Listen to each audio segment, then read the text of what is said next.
Hello everyone. It's 2:04, so we'll get started already. Okay, so just a short marketing update first before we pass this to Warren. Okay, so firstly, just follow us on social media. Okay, we are on all 4 platforms: Facebook, YouTube, Instagram, and LinkedIn. Okay, so why follow us? Okay, is because we will always now post about common myths about wills, and then about trust, and also things maybe you can share to your clients. So this is why we ask you to follow our Instagram, so they can share this to your clients, or Facebook link. Okay, you can always share to your clients. LinkedIn, we are also active there. Okay, then example, just nice, our post is featuring Warren. So Warren shared this on his LinkedIn. Okay, he shared our post on LinkedIn. Okay, so it's a good platform to just follow us. Then you can always share this with your clients. Okay. Okay, then next, we'll have client events. Okay, so the next one upcoming public seminar is on the 14th of August on trust planning by Darren, 7 p.m. Okay, you can invite your clients, and then another one will be Mandarin by Anjoli on the 14th of October. Okay, so if you realize here, there's no QR code or any link for your clients to register. Because in our recent broadcast to you, right, we always send 2 messages. So one is to tell you to register for your clients, and another one is a message you can send directly to your clients. Okay, so when you send that directly, they tell you, yes, I want to register. Then you have the link already, you can just register for them. Okay, so because you can always write, you can always input your name as the name of the ESP. So then we will know this client text to you, and if the client wants a consultation, the client goes back to you. Okay. Okay, and then next, you can always see a calendar overview on our website itself. So presetsgroup.com/events for public events. And then for ESP events, okay, it's also on not on Twinkle, on our website. You can see an overview of our events for ESPs. Okay. Okay, next. So very important. Who knows what's happening on 20th September? Who registered already? Who sent your clients to register before? Nobody knows what's happening on 20th September? No? Warren, you know? Okay, so on 20th September, we'll be having a public forum. So this is actually a community event for every Singaporean. Okay, and we'll be having 24 sessions of about 20 to 30 minutes talk per speaker. Okay, and Warren will be one of our speakers speaking on HDB as well. Okay, so he's his 3rd run already during the forum. Okay, he had one, I think many of you also know, he had one seminar. He did a public seminar, HDB inheritance. Then because overwhelming demand from the ESPs, we asked him if he's available to host this just for ESPs. Okay, and he's here today. So for the public forum, he'll be speaking on HDB as well. So if your client didn't make it for the public seminar, you can always go for his session on the 20th of September. Okay. Then there'll be other ESPs and external speakers as well. You can always head to the website to see. Okay. Okay, so we'll have speakers from CPF board, Community Foundation of Singapore, ComChairs. Yeah, these will be some of the speakers. You can always head to presetsgroup.com/forum to actually view the speakers and topics they'll be talking about.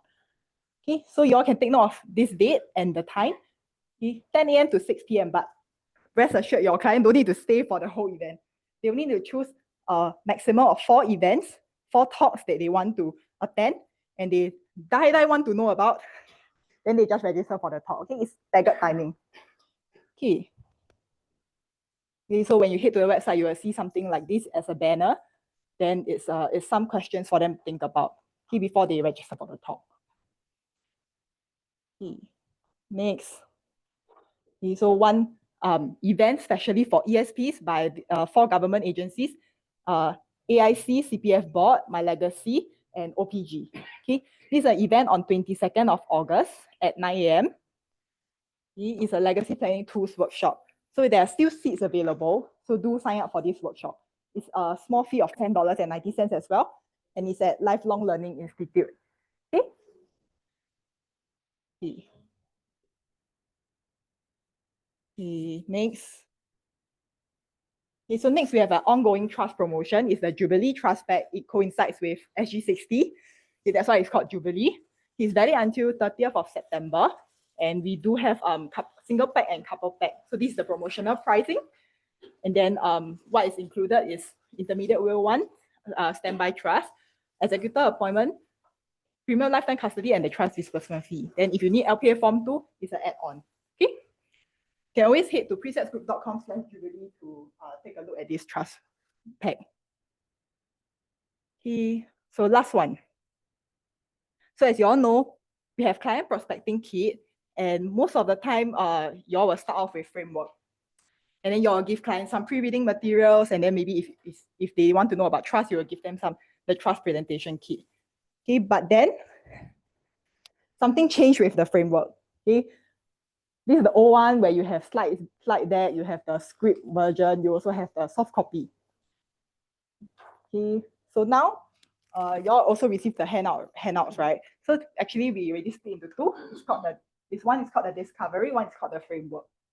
Okay, so for discovery, okay, it's actually for client inputs, and it's actually for your pre-appointment. So you can actually send this to your client for them to think about their options first, think about what they should do, because it's a very simple exploratory guide for your clients. Okay. And then for framework, it will be for you as an ESP to speak with your clients.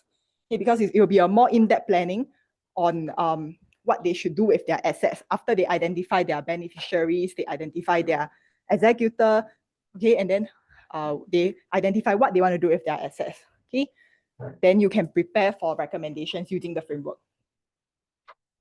Okay, so yeah, just to see here. Okay, so it's just for client to just state yes or no, what assets they have. So it's for the clients to know themselves, and then for you to also understand what the clients has.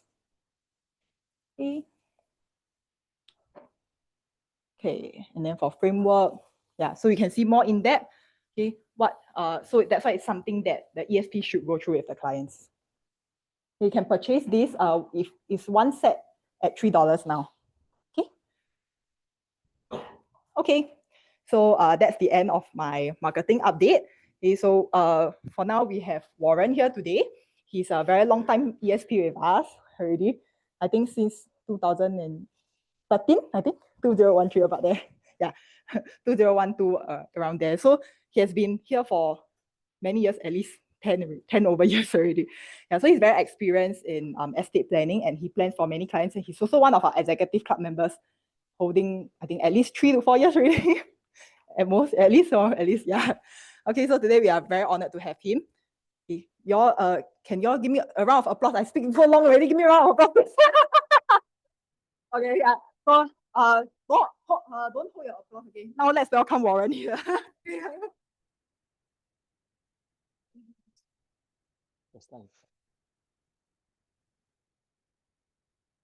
Okay, good afternoon, everyone. Thanks for coming for the estate planning training. So today we will be focusing on HDB. Maybe show of hand, how many of you own HDBs here? Okay, quite a fair bit, huh? How many of you waiting to inherit HDBs? Okay, so it's twofold, right? So if you have clients or maybe even yourself, if you don't own HDB, HDB has a very unique set of rules. And these rules are always changing. Okay, so the most recent, or I would say most recent, the rules about if you own a private and you sell, you have to wait how long? 15 months before you can buy a resale HDB. And if you want to buy a BTO, I think it's 30 months, right? Okay, you got to wait that long. So whatever you are doing planning for your clients, especially when you're doing your estate planning for them, right? You got to take note of HDB rules as well. Okay, because it affects the estate plan when you start to talk to them. For example, if they want to give the child a HDB, and this child is planning to settle down with the fiance to buy a BTO, what happens?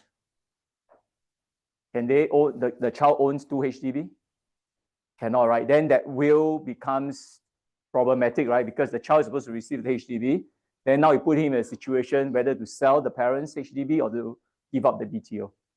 Okay, so these are some of the things that you need to think through. And of course, keep abreast of changes. because the HDB rules will keep changing with time. Okay, so as I brief you all today, take note of it, but then the things will change as we go forward. So just be mindful of the changes. Okay. Okay. Just touch a bit on myself with the slide. So I was on the SF many years ago. Left in '99 and joined the financial services industry back then.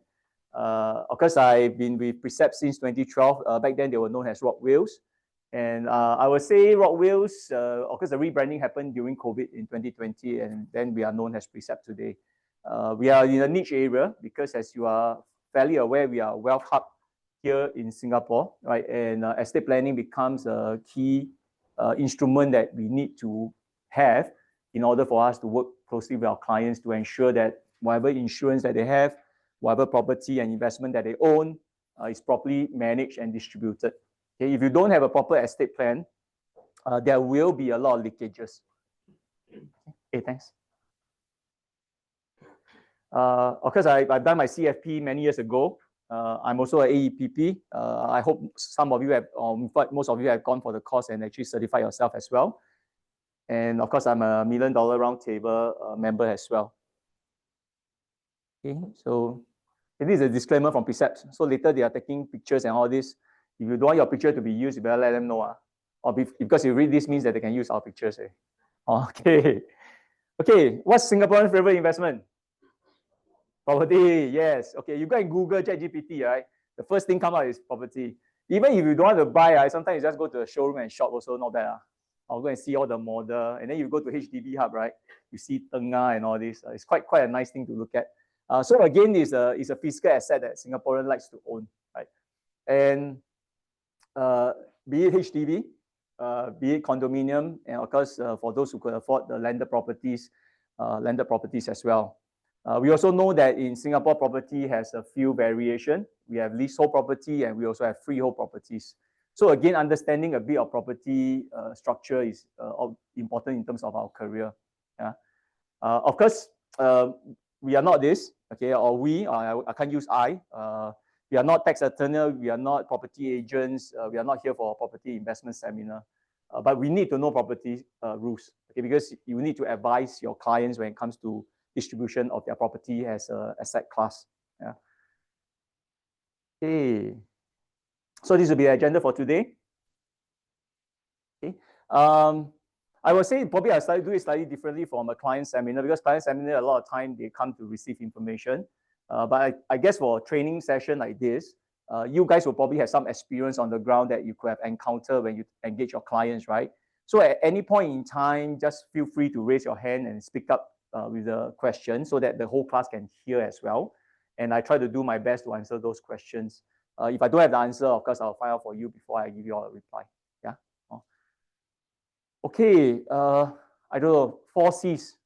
Many years ago, we had 4 C's that we worked towards, right? Are we still working towards the same 4 C's? No more. Career, not so important. Now work-life balance is more important. Okay. So back then, we talk about career, we talk about a condominium, a car, and of course, credit cards, right? Okay, so today, of the 4 C, add a H inside. And that's today's topic, right? Because today, HDB can be multi-million dollar. Back in 2023, 2024, there were already a few HDB that was sold for more than $1 million. If you look at a HDB, they could be as valuable as a condominium, maybe the further outskirts of Singapore, maybe to the north, where the condominiums are slightly cheaper. A Duxton today, I don't know, a 5-room flat might be about 1.4, 1.5 million today. Okay, so imagine if the child is to inherit the HDB, overnight they are sitting on $1 million worth of assets, right? Okay, so being mindful of that, you also need to know HDB structure. Can anybody buy HDB? No. Okay, who can buy HDB first? Singaporean. Who else? PRs with conditions, right? PRs. Okay. Can you buy as a single? Above 35, and you probably, now they also open up for 35 for BTOs as well, right? Back then, 35 can only buy resale.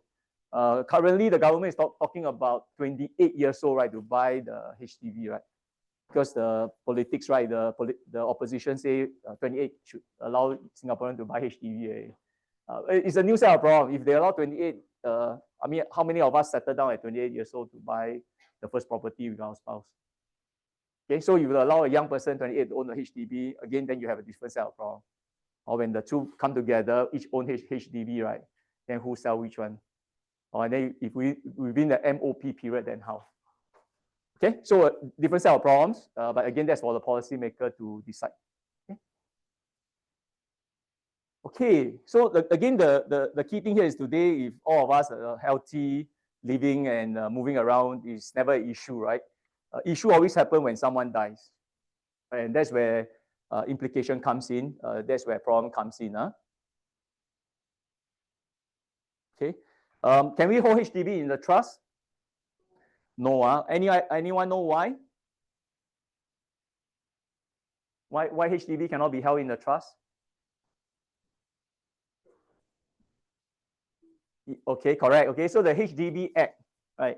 The upcoming conversation as well is that at the end of the day, when the 99-year lease of the HDB runs out, who owns the HDB? Okay, government takes back, right? So we never really own the HDB, and this is the talking point today that the minister is trying to handle, right? Basically, they are kicking the can down the road, and then depending on who is the last to miss the musical chair, you might not be sitting on any HDB asset when the lease runs out. Okay, so of course, over the years, they did a few things. For older HDB, what did they have? Buyback, that's one. SIRS, selective en bloc. Okay, so these are some of the programs that HDB have launched to actually buy back older properties from people who have been holding them for a while, and of course, giving them a newer set of property, but of course, smaller. Okay, so take note of this, HDB cannot be held in trust. Okay, there are certain conditions that it can be held in trust, which we will go through. Okay, but those conditions needs to be approved by HDB. Okay, but the rule is HDB will not be held in trust. Okay, so property, of course, we can hold it in a trust. Currently, anyone know what is the ABSD for putting a property in trust or using a trust to buy a condominium? 65%. So if it's $1 million worth, you got to pay 650,000 to the government. And then you keep your finger crossed, our property appreciate by 65%. Okay, Ken? Okay, so this one we talk about it. Okay. There are situations like I just now shared. There are rules that can allow certain level of negotiation where there are minors, okay, or where there are beneficiaries who are mentally incapable to manage their affairs. Okay, so these are typically the two conditions that HDB might allow a trustee to actually hold the HDB up until the children are old enough to take over. That's one. For the mentally incapable one, it's unlikely they will ever be able to manage it on their own. After their passing, then of course that property will be distributed based on the person intestate. Also, if it's a single person, then it goes to the surviving siblings or whatever the situation at that point in time. Yes, come. Is it true that the HDB can be held for 6 years after the demise of the owner? Okay. Question is, can the HDB be held for 6 years after the demise of an owner? It's subjected to HDB approval as well. So you need to go to HDB to ask for permission. Okay, and they need to know reason why are you holding the HDB for 6 years before you sell them. Is that because there's a beneficiary that's still staying there? They don't have their own place to stay. So you need to give reasons. Okay, so whoever is the appointed executor, if the person has a will, the executor has to represent the estate. All of them have got their own properties, but it's just that they're okay, so they cannot own the HDB. Okay, then whoever is the executor should quickly sell the HDB if none of the beneficiary is going to own it, and then of course distribute the money in cash. Because as an executor, right, you are aware if you don't consolidate all the estate properly for the beneficiary, nothing can get distributed, right? You cannot do partial distribution; it's so messy, right? So the executor need to talk to all the beneficiaries. If none of you can own this, I'm going to sell this on the market value, and whatever cash I gather will form part of the estate of the deceased. Okay, and then the will, if there's a will, then the executor distribute according to the will. Yes. So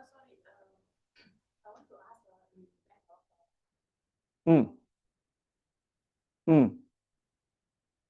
Mm. Passing.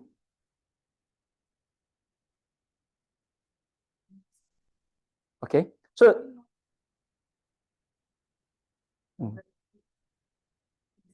okay, good. Okay. So the question is, I just repeat myself because they are recording. They can't hear the question. So the PRs, if there are two PRs owning a HDB and there's a minor, the minor is Singaporean? PR also, okay. So that's where the issue comes, because a single PR cannot own a HDB. Okay. So in that scenario, whoever you appoint as an executor needs to be able to go to HDB and tell them why they should allow you to keep your HDB for your minor child. Okay, especially if they are not a Singaporean. Okay, so the rules still apply, which later we'll touch on. Who are the people that can own HDB? So if cannot, then they might need to sell it, hold the cash in trust, use the money to rent a place for the minor until they are old enough. But again, you will have a guardian that has been appointed, right? And the child cannot stay in the HDB on their own if they are minor. Also, especially if they're primary school level, you can't let them stay in their place on their own. So they have to stay with their guardian. Right? Then probably the HDB has to be sold and then the money will be kept for that child's use.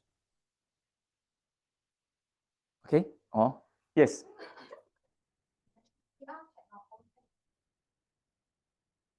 Okay, so they can own by inheritance, but they cannot hold the property as a PR. So I can will to a PR, I can will to anyone. But whether HDB allow them to hold the HDB is a different question. Okay, so I can write in my will, I can give it to a foreigner. Yeah, they own the HDB, but they cannot keep. So HDB won't let them hold the title deed. They have to make a decision to sell later still. Okay, okay, good. Okay, so this was surfaced in Parliament by Murali, if I'm not wrong. So he's the MP that was running the SME. What he did was that there was a mother, okay, the son came to her and asked the mother to sell a HDB flat, okay, and then use that money to buy a HDB under his name and his wife's name. And then the son told the mother, you can stay with me, I'll look after you for the rest of your life. Okay, so that was the promise, right? So if the situation is for private property, that money that the mom owned after selling the HDB can be considered a trust that's given to the son to buy a property for her to help the son buy the property and for her to stay with them. So if things goes wrong, like in this case, quarrel with the daughter-in-law and then want to chase the mother out of the house, right? Okay, so in this case, HDB cannot come in because the rule of HDB is that you cannot hold HDB asset or proceed from HDB as a trust. Okay, so this mother got no choice but go to the MP, but the MP cannot help because the HDB Act say that your money cannot be held in trust anyway from the HDB proceeds. Okay, of course you can sign a legal document agreement with your son or your daughter-in-law, but then that's a civil case altogether, so it's different issues. So again, if you do have clients who are in that stage, that the kid come in, then you got to, how you say, you got to share the options to them and tell them what each options carry and what are the implications. Okay, because you also don't tell you sure or not, then what happens your daughter-in-law chase you up? Then not nice, right? You spoil your relationship. Maybe it's not going to happen, but after you say that, right, you become guarded. Okay, but you need to share options, right? So you tell them, well, you can sell HDB, but you cannot, the money cannot be considered a trust. If you give to your son, then it's considered money that is in his property, right? The money is not considered a trust in the HDB. Alternatively, you can sign an agreement with your son if you want to safeguard your welfare, or alternatively, just keep your HDB. Okay, support him in other ways. So just be careful, especially now, I think recently the banks are also helping seniors being scammed by their own relatives or own children. Okay, so scammer comes in different form, right? So those are from the hotline one, and then those internal, right? And then there's this Chinese saying, right? What's that? 家贼什么? What's that? Something like that. My Chinese is not very good, but I heard something. So the family is even harder to guard. or especially the son or the daughter come crying to the mother to ask for help. Sometimes parents do give in and support the kids. Also, just be mindful about the condition so that when you're doing up the estate plan, you actually tell them what are the implications. Okay? So the property is private? Private is okay. If you buy a private property and you give them this money and you can show proof that you sold this property, transfer this money to your son's account, and there's a paper trail or electronic trail of transfer, right? That this actually is your money that you are supporting your son. The son will find it very hard to fight the case. Or that means when the private property is sold, the mother can actually have a share of that private property. But the paper trail must still be there. Or everything must be documented. Okay? So far, okay? Anna? Okay. Ownership. Right. So you can hold HDB as a sole owner, i.e. above 35 years old. Okay. You can hold it as what you call joint owner. Okay. There are two ways to hold joint owner. One is called joint tenancy. The other one is called tenancy-in-common. Okay, so there's two types. Do you all know how you all hold your properties now with your spouse? Confirm? Confirm, huh? Oh, sure? Oh. Okay, HDB by default, the officer usually put joint tenancy. Very seldom you have a tenancy in common. When do you use tenancy in common? Private, okay, but private also can do joint tenancy, ma. But when do you do tenancy in common? When you don't trust your spouse, okay, that's one. Then don't buy together in the first place. Buy separately. What else? When do you do tenancy in common? Siblings, or when it's an investment property, right? Then typically people hold tenancy in common. Okay, so between friends, okay, so if I own 50 and you own 50, you can will away your 50% to your family, and then I can will away my 50% to my family. But that itself is a problem. Later you all will realize. Then instead of two persons talking to each other, I got to work with the husband and the three kids. And then I got my wife and my two kids. And straight away that property becomes like, wow, 7 owners altogether. Then it becomes a different monster altogether.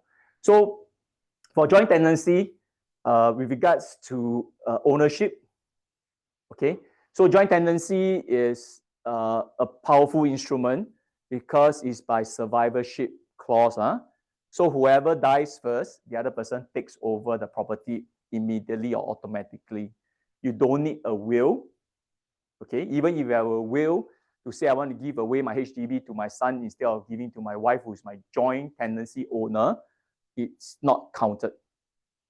My son will never get the HDB because my wife is still alive. Okay, so survivor takes the property. It doesn't matter what percentage, so long as you put joint tenancy, the survivor will take the property. Okay? So if you want to safeguard this, especially if you have Muslim clients, okay, Muslim clients don't have, or they follow the Sharia law and the Faraid distribution, right? If they put their property in tenancy in common, then their spouse might not get the property fully. Okay, so it's the spouse plus sons plus daughters. If they don't have son, then their brother-in-law can come into the picture. So again, it's a different challenge altogether if you are dealing with your Muslim clients.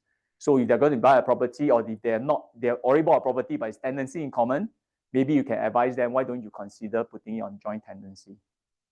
Okay, just go to HDB, make an arrangement, and then just do the necessary paperwork. Okay, so tenancy in common, okay, doesn't transfer automatically to the co-owner. Okay, if they have a will, it follows the will. If they don't have the will, it follows intestate law. Okay, and the share will be distributed according to the ISA. Also, just remember these two conditions because they are important. Okay, I'm going to use some case study to elaborate the point on joint tenancy. And if you do have similar experience, if you want to share, do let me know, then we can share that. Okay, so this one, what happened was husband, wife, elderly couple. Okay, husband was sick, so couldn't continue to pay for the HDB loan. So what the couple did was they went to the daughter to get the daughter to help. So in order for the daughter to use a CPF to pay, right? So they make her the joint owner of the property instead, so that the daughter can continue to help finance the HDB loan. So when they were there, of course, they spoke to the officer. Officer did tell the old elderly lady, right, that this will be joint tenancy. Means what? In terms of condition, it means it goes to your daughter if you die before her. Okay. So again, to cut the story short, you go and read the Straits Times is there. What happened was that at the end of the day, the mother wanted the son to come in. Okay, so change your mind. Maybe the son come and influence the mother, say, why do you put my name in the house now? Okay, because went to court, and then the court says that while it's joint tenancy, you cannot put your son and take out your daughter now. Okay, so the only thing is you can wait, see who dies first. Oh, okay, so things like that, when the joint tenancy, the implication is that once the joint tenancy takes place, right, it's as good as super glue. It keeps the relationship like that. Right? It's very hard to break away unless one party decided to give up. No, you can have actually, if I'm not wrong, you can have multiple people for joint tenancy as well. We don't know what's the family story. When something like that happens on Straits Times, means someone is trying to disturb the relationship, right? It could be for financial reasons, or it could be for good reasons, but we really don't know. So currently now, of course, when we look at the case study, we look at it on the surface. Okay, of course, that could be a solution if they want the son to come in to even help to pay for the property. Okay, so that could possibly be a solution as well. Okay. Okay, so this is the court decision. So the court dismissed the case and say that the mother don't have the right to actually remove the daughter from the ownership of the HDB. Oh. Yes. Let's say if the son buy over the daughter's share, is that HDB will make it market value, or can they agree? Okay, so yeah, I know the reason why the question comes out is that some people pay for $1 for a property, right? But then the things that you can't do that now because the stamp duty and all this will still be pegged to market value. At the end of the day, what you pay me is between me and you. So the market value will still be the benchmark indicator for all the percentage of fee, GST, or whatever needs to be calculated. So assuming if the sale is $500,000, okay, all your expenses, tax, everything will be pegged to $500,000. Between me and you, if I decide you are okay to receive $1 from me, then it's between me and you. HDB yeah, don't care. Yeah. Yes, correct. So if HDB don't care, I can just pay $500,000, but legally I become the owner. Okay, yeah. On paper, yeah. It happens between parents and child. If the parents really want to help the kid, they can sell to the kid at market value because all expenses has to be calculated at market value. I actually don't take any money from my kid if I don't want to. On all the legal letter, everything is still. Yes, yes. So there's an additional set of documents that say that I pay $1. You want to legalize it that there was a consideration for the sales. But if they keep using CPF, that part will have to pay back. Yeah. If you use CPF, must pay back CPF. Yes, correct. Good point. So if the guy have used CPF, you must pay back the person's CPF first, which is almost 100% of the case, right? Most people use HDB to finance. Oh, sorry, you use CPF to finance. Yeah. Thanks for correcting. Thanks.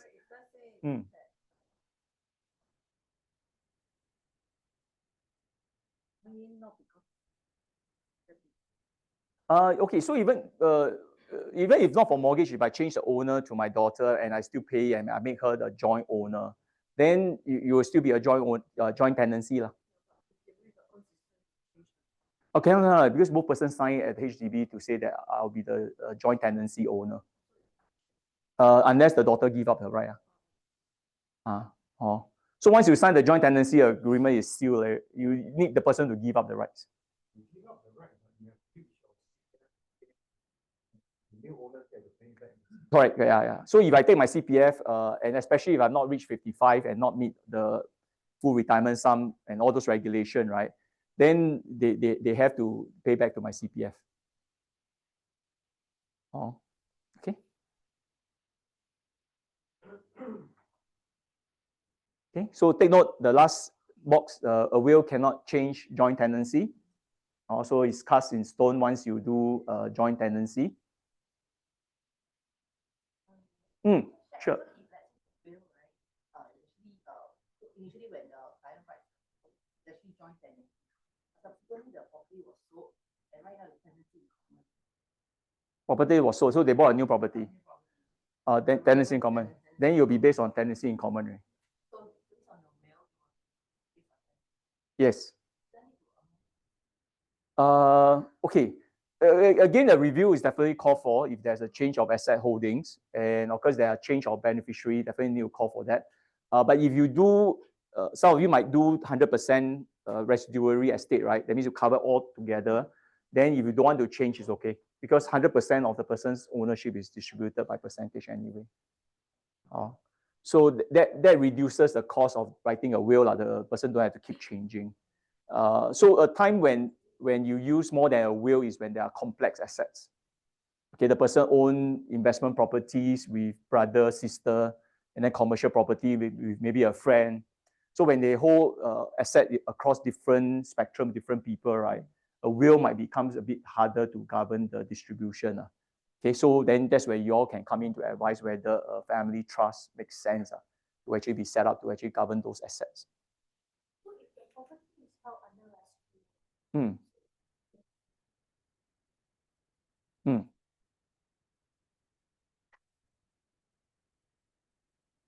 Yes. Yes. Correct. Once it's transferred, the new owner has to decide how they want to hold the property. one of them want to rent, want to sell, yes. Correct. Yeah. Correct. Also later there will be a case study on that where there are multiple owners.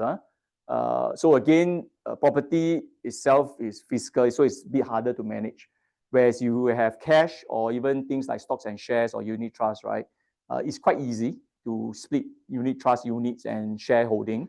So even if I own a 1,000 DBS share, right, I can split 300 to, or maybe 250 shares to each beneficiary if I have 4.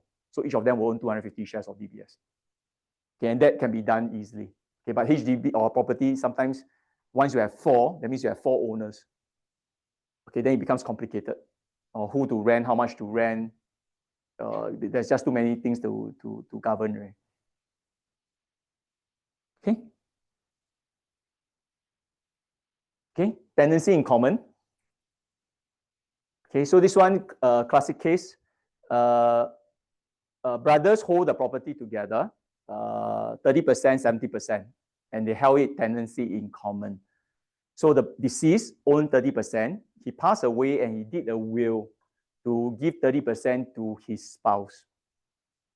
Okay, based on this quick scenario, right? What do you all think? What are the potential implications when you do that? So 30% ownership, he dies, 30% goes to the wife because he did a will, which is good, right? I did a will to distribute my asset. 30% goes to the wife. But this property is a joint owner with the brother. Okay, so what are the issues that you all see? What's that? Brother don't want to sell, that's one. What else? Ladies here in this room got brother-in-laws? You all want to stay with your brother-in-law? Right, so right, so you don't want to stay with your brother-in-law, right? So then the 30%, what will you want? You want money or you want the asset? Money, right? So you want to sell. Sell to who? Brother, right? They say brother no money to buy, then how? Okay? So you see, the intent was good, but then when it's not executed properly, right, it becomes an issue and a challenge for the survivor. Okay, so in this case, matters got a bit more complicated. Okay, so Madam's son, the widow, okay, is a foreigner. So how? Foreigner can own HDB? So must force to sell, right? Then brother don't want to buy, right? No money to buy, right? Then you're stuck, right? Okay, and I don't know, maybe nowadays Singaporean men looking greener pasture or look for foreign wives. So this is the problem. She will want to sell because she cannot hold the HDB under her name because she's a foreigner. Okay, so of course the whole story is that they wanted to sell. The brother said, I can't sell, but I want to take my time because I'm the majority shareholder. Okay, and of course he delayed lah, right? And because the wife went to court to say that this property has to be sold because she wants the money. Okay, so the court decision at the end of the day was the property has to be sold, but the first right of refusal will be the brother-in-law. So the brother-in-law must be the first to offer the 30% at market value, and then he will buy over the 30%, and then the wife will be bought out from the share. Okay, so that was the court decision, right? But it's just very ugly, right? Then which property agent do you use? Which valuation do you use?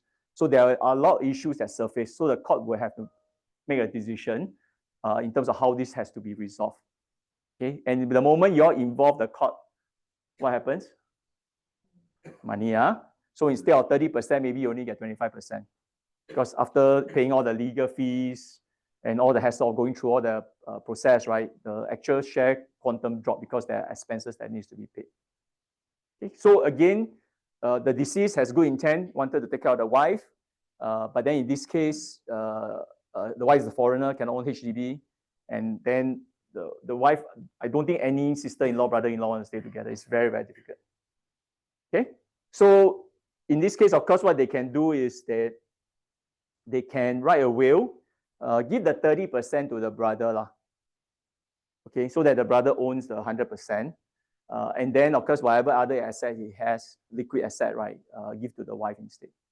Okay, what is the amount? We don't know in this case. How much she needs and all this, we really don't know, right? But then rather than give the HDB and create problem, why don't make it clean? Give the HDB to the brother, and then the rest of the liquid asset give to the wife instead. CPF, cash, insurance, investment, just give it to the wife so that the wife can survive here in Singapore.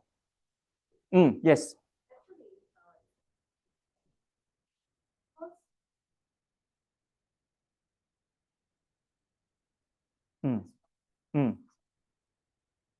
No. You can't do anything. Yeah. Because HDB don't allow foreigner to hold HDB in the first place. Possible, and maybe the relationship with the brother is not good. So at that stage, he has to look at the best option, next best option. Right? Because this is definitely not a best option because you created tension, you created cost for the family. That's why, so trade with your brother early, settle the thing before we die. And of course, we don't know when we die, right? But if I know that these are issues, and I'm already married, then I got to quickly decouple from my brother, also that I can have my own family, own asset to keep it clean. Okay, so again, these are things that we can't advise all our clients to do. Sometimes when it comes to us, it's already too late. Yes. So the property was sold. First right to the brother. If the brother can buy, the brother will buy the 30% at market value. If not, then within 4 days, he got to come. If I know it's 4 days the court gave him, then he must decide whether he want to buy the 30%. If not, then the property agent can market it in the open market. So he was given some time to decide.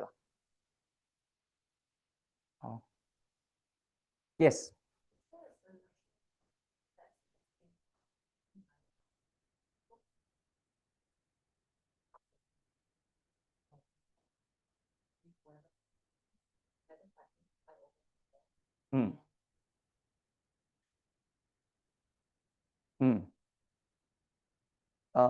Not a product, but a will, a legal document can do the job. No difference from a business buy-sell agreement. Let's say they have a HDB, they get a lawyer to arrange a buy-sell agreement for their share.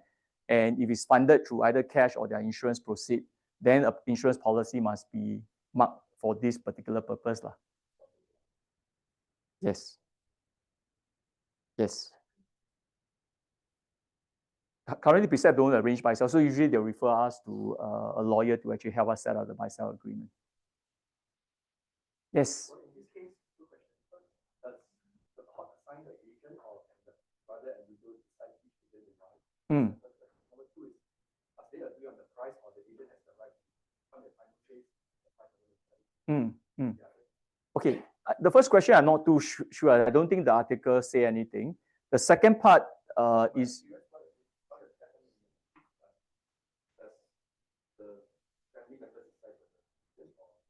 The age, wow, I've not handled something like that before. But I guess if they don't agree again, the court will decide for them again. And then you got to go court one more time, pay some more fees. It's like that one, because if they don't agree, court comes in. The second part, based on this article, is based on market value. Okay, and the highest price. So if there's, I think HDB has this cash over valuation thing, right? So if the agent manages to secure a cash over valuation that's higher than market value, then that will be the price, right? Yes, correct. Okay. Okay. Okay. Okay. Okay, so the question here, of course, I think a lot of us are looking at if you already earn a private property, right? For some of us own private property, can you own a HDB flat? Can, right? Okay, subjected to conditions again. So later I'll touch on the conditions. So you all need to remember some of these key dates, right? If you inherit a property, is there ABSD? No, so no inheritance, got no ABSD. But once you inherit, you'll be counted as one property count.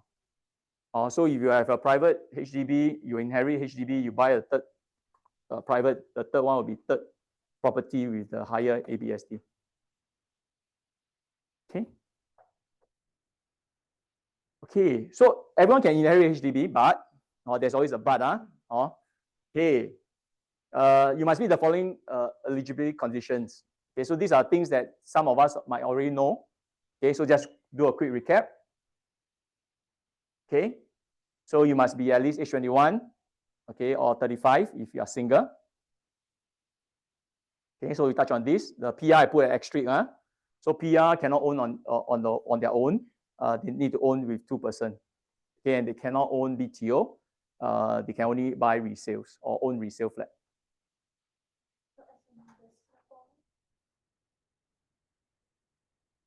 Can. The Singaporean can buy the BTO. Can. Yeah, can buy BTO. But 2 PR cannot buy BTO. Okay. Must form a family nucleus under the HDB scheme. Okay, so income ceiling is another one if you are buying a BTO. So there's a salary scale as well. So now they have raised to 14,000, right? I think that was maybe during the COVID, just after the COVID, where there was a sudden surge in the demand for BTOs, right? So the government has raised the income ceiling to 14,000. Okay, you cannot own another EC, HDB, or you cannot own a private property. Not for inheritance. If I own a private property, I cannot buy a HDB. Okay.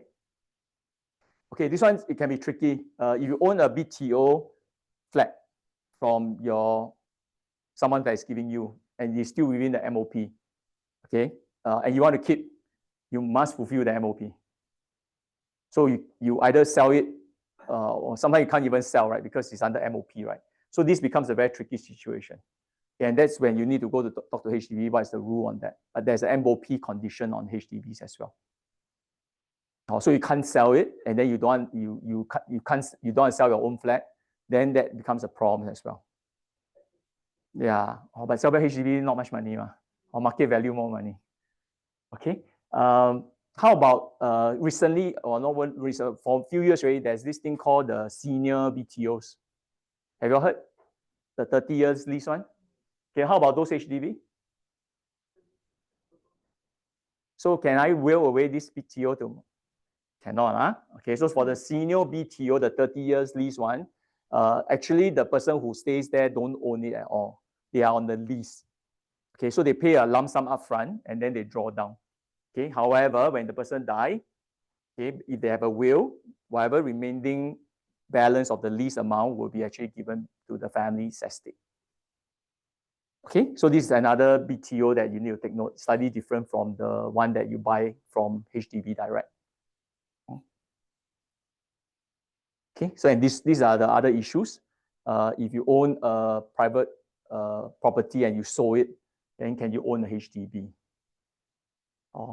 I would think can, right? Because if you own a private, rightfully you can own a HDB, right? But subject to a certain condition, later I'll share with you all, you can actually own the HDB. So even if I sold my condo and then let's say my parents die and they give me the HDB, okay, it's within the 15 months period. Okay, I would think that we can still own the HDB depending on the age of the HDB. But just have to take note that there's this 15 months and 30 months condition for private condo owners or that has sold their condo. Okay, so this is the one that you need to take note of. The last time I checked HDB website, it was there, but the current time I go and check, it's not there anymore. The information is on a few law firms' website that they actually talk about this. So basically, if the person's HDB flat is purchased before 30th August 2010, 30th August 2010, okay? And if the person owns a private and he's the beneficiary of the HDB, this person can keep the HDB. Okay, so look at the flow chart. So was the HDB purchased before 30th? Yes. Then I can keep the HDB and my private property. Okay, but if it's a fairly new HDB, okay, then if it falls out of that date, then you have to decide whether you keep the HDB or you sell your condo. You cannot keep both.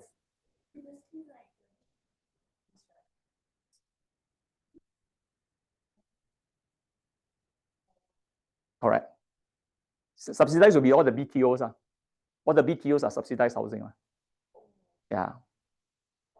So the BTOs unlikely will be in this date, okay, because the recent BTOs are all after date. So you can't keep the BTO and your condo if you want to. You can't keep both. So that's the current condition now. Yes.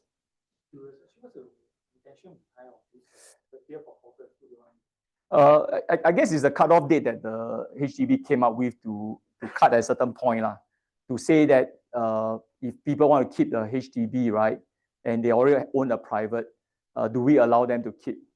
Okay, because the rule changed along the way where if I already own a private, I'm not supposed to own the HDB, right, which is the current rule, right? And that was because they wanted to cool the market in that sense. So the time date, I can't tell when this was actually given or what was the rationale why this date.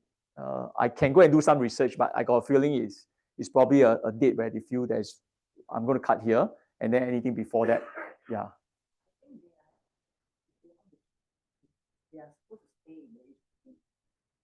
For this, you can't, based on this rule, the date, right? If your HDB is bought after 30th August 2010, you got to decide whether you want to keep the HDB or keep the condo. HDB, okay. Condo. Okay, this one maybe I'll double check. But based on what I've researched on the law firm site, this is what they say. You can't keep both. You got to decide which one to sell. Yeah, but your point is you can actually stay in the HDB and rent out your condo. Right. So let me confirm on that one. I know. Yeah. Correct. HDB. Actually, would they know? Very hard, right? So many. It's very hard for them to track. Yeah. If you set a rule like that and not enforceable, it's tough. But let me confirm on that point. I think that's a good point. Yes.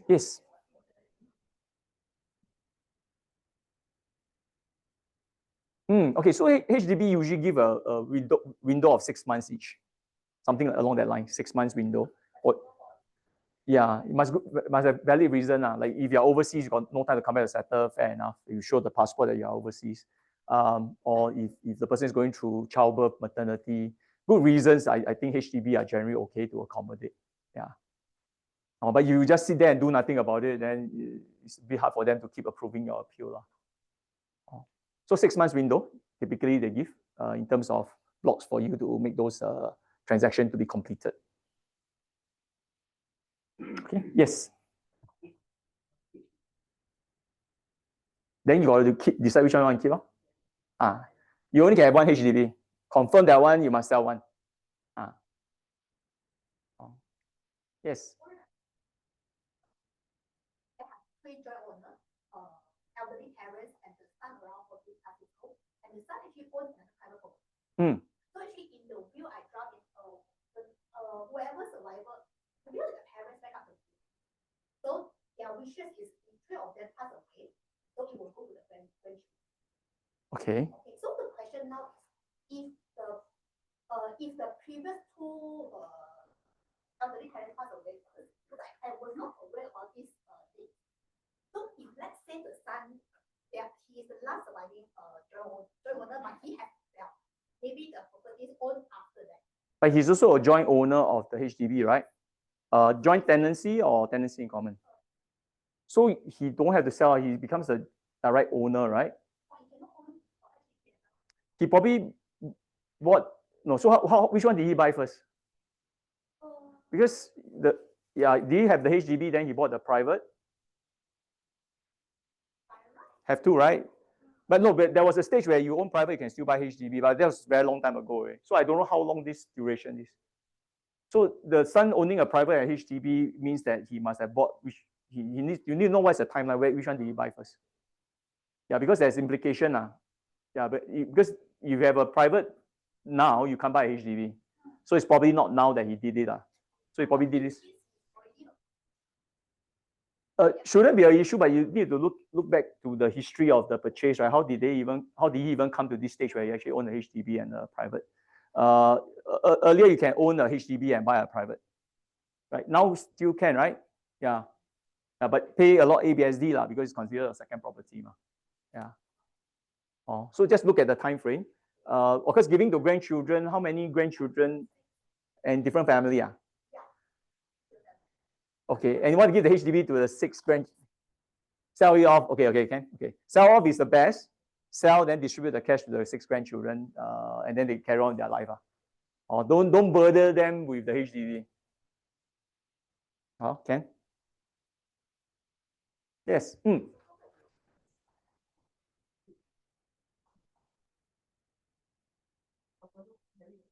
For BTOs.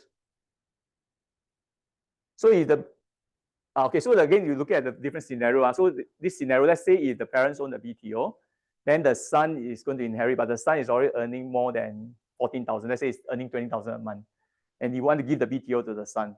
HDB might not approve that transaction because he cannot own the BTO. Let's say assuming he's still within the MOP lah. After he's considered a resale flat area. So the condition has to, you got to understand the condition, and different scenario will trigger the condition differently. Yeah, correct. And then now we have prime HDB, something like that. 10 years, right? So the rule change again. So again, you need to understand some of these changes because it affect your plans. Okay, Ken? Yes. So it says that above 35 under the Mm. singles. Why both parents pass on 25 years old single? Subjected to HDB's approval. Yes. No, they can't force you to do that. Then he cannot own the HDB. Cannot. You need to form your family nucleus. Don't have to. Yeah, you got to talk to HDB about whether you can hold the HDB. Either you quickly get married or you grow faster. Okay, so HDB is not cold. So if you go and appeal, usually they're okay. I have a client many years ago, the parents died, and 3 sisters. Elder sis was the only one that was above 21, and then the 2 younger sis were all still schooling. So she went to HDB, she appealed to hold the property in trust for the 2 sisters. Okay, because there were 3 owners. So what happened was they waited until all 3 of them got their own place. Okay, that means almost settled down, right? And they sold the HDB. Yeah, so I think the duration was actually quite long. It's not just the 6 months. I think it was a couple of years before the transaction actually took place. Okay, but it's on case-by-case basis. Know the rules and then go and appeal accordingly once you know the rules. So they are not cold-hearted. You talk to them, they will give you solutions at HDB to transact the property properly. Okay. Yeah. Okay, so we talk about this. All right, so just have to take note of some of the ABSD rules. Second property for citizens is 20%, and the third is 30%. Okay. You all know where to get this ABSD information? RIS website will have this. So it will show between citizen, PRs, and foreigners what are the different ABSD rates.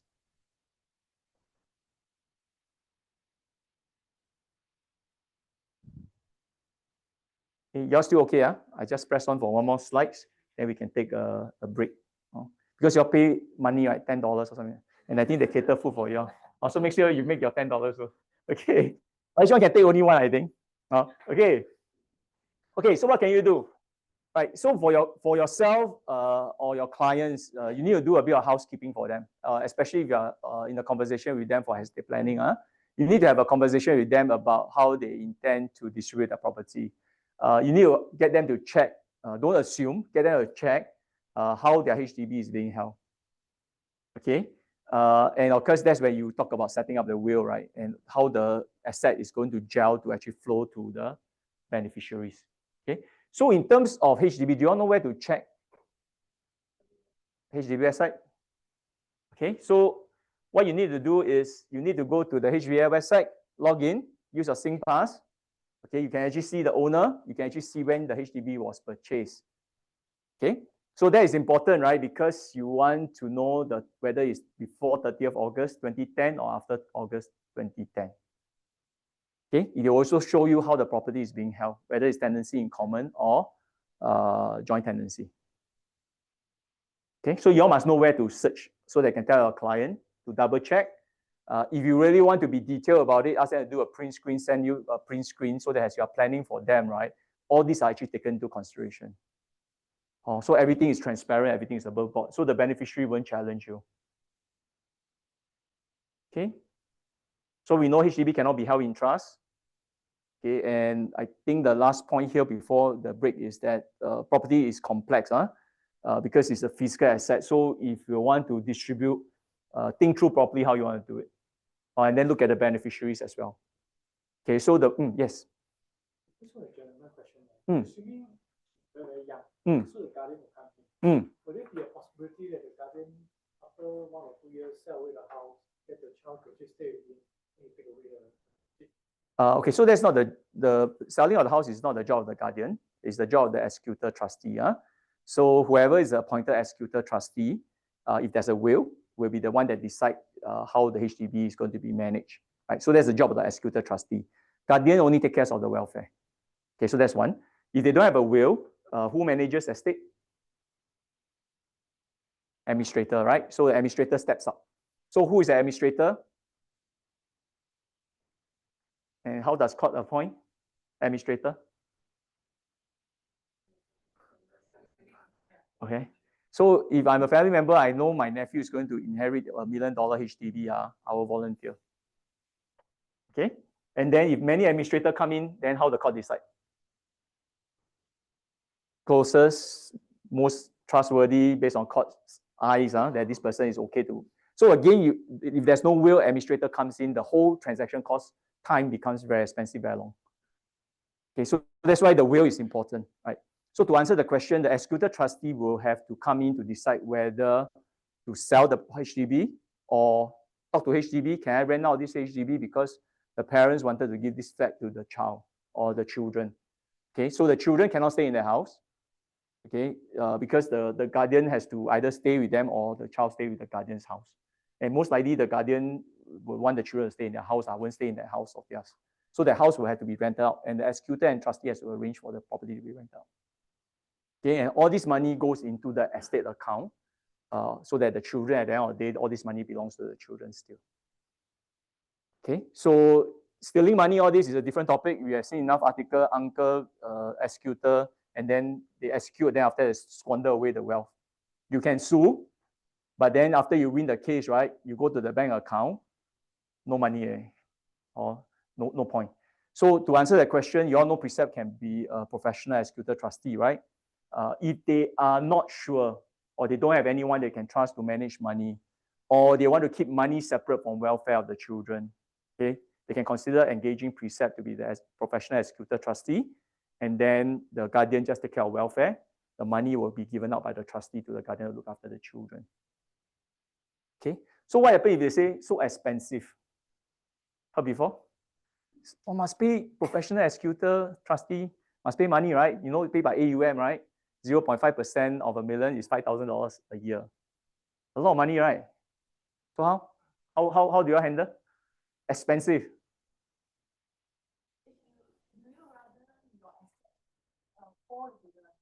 loved ones for intended beneficiary, or we want. Okay, good. Okay. But I trust my brother a lot. I think my brother won't cheat my money. My brother has a condo and he's a civil servant. Our civil servants are trustworthy. How? Somebody cheat the civil servant.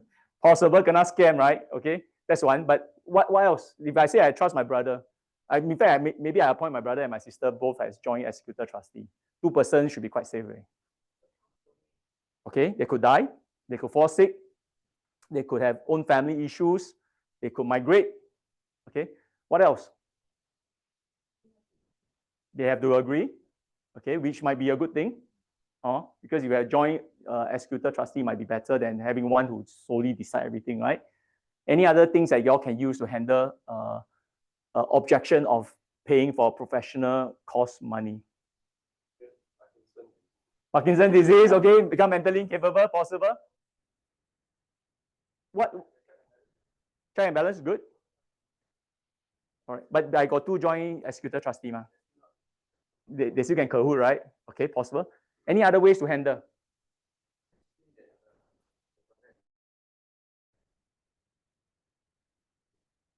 Possible, right? Okay, so there are cases, if you all take time, go and search Straits Time, they are executed, they are actually being sued by their beneficiaries for mismanagement of assets.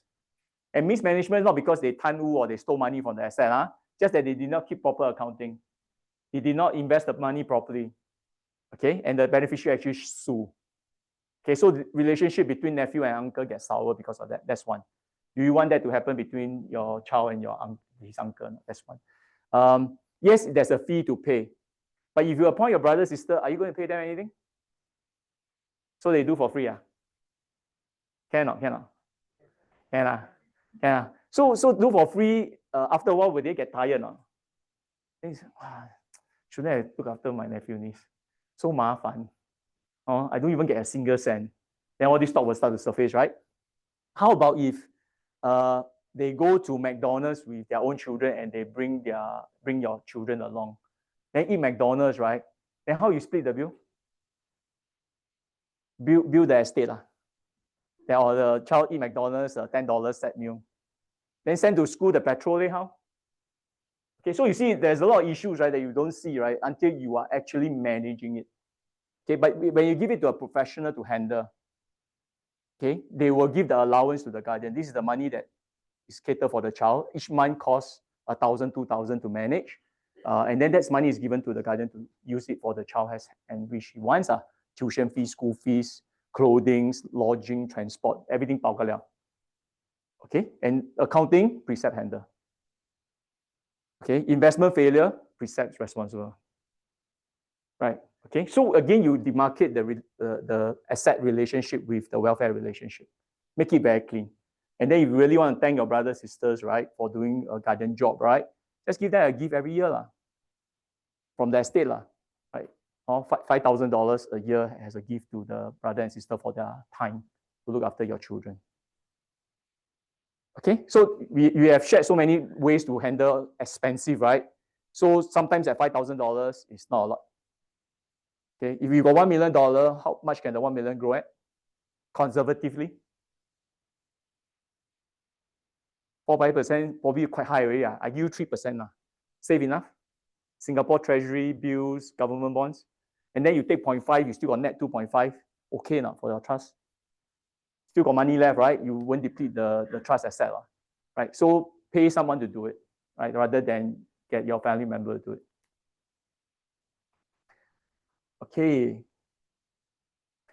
Okay, so just now we talk about implication, right? So what are the possible implications when HDB owner pass away without a will? Okay, so maybe the class can answer. I think you all have enough experience to look at it. So when you pass away without a will, what's the first thing? Intestate, right? Okay. Who must you have to manage this part? Administrator. Okay. How long does it take for administrator to settle all this? More than 6 months, at least. The thing about administrator, I also realized recently, one of my clients took on the administrator role to help a family friend and the wife to be joint administrator for the husband estate. Okay, apparently they wanted a surety from him, so there's a bond on him as well. So if he mismanage, he can actually be also sued for those amount of money that he's managing. So he's very worried now. We were talking about it. He said, "Can I transfer this responsibility to Precept?" Okay, can, but then Precept will charge. Then Precept will look at the case whether can handle or not. So now we are in the midst of talking to him to set up his family trust. And then some of this responsibility, right, we got to start to structure inside his estate plan that in the event of him passing, right, Precept will have to step in to take over that role. Okay, but it's very tricky. Precept might not just take over like that because they want to know whether the account or statement is tracked properly, whether it's managed properly. So a lot of things. So it's either he transfer now, okay, or he just have to handle this all on his own until hopefully nothing happened to him. It's very tricky because once Precept steps in, they will want to check bank account, investment statement. So there are a lot of things, and if things cannot tally, right, Precept won't take over the liability. Okay, so time cost is the biggest factor when there's no will. So even if it's a single HDB, sometimes clients will tell us, I only got one HDB flat. Okay, still do the will. Because people fight over HDB flats and now HDB flat can be $700,000, $800,000 per flat. Okay, so we need to know the condition. Okay, okay, so if one person pass away, if it's joint tenancy, the wife takes over straight away. If it's tenancy in common, how many owners? And no will? 3.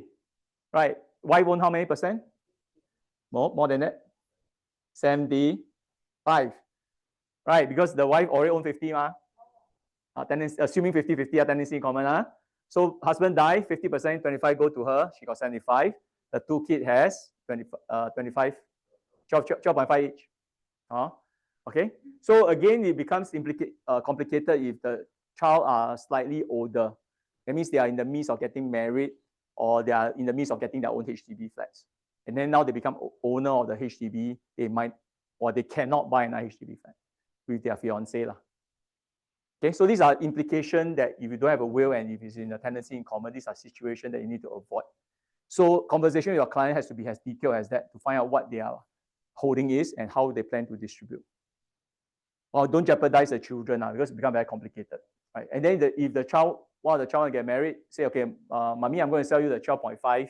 Since you own 75%, you own 75% of my 12.5 And then maybe Mei owns the balance of the percentage, whatever proportion, right? But then if Mei is still schooling, how?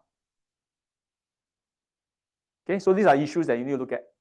So the mother can obviously buy over that 12.5% and pay the son in cash, right? But then the sister might not have the means.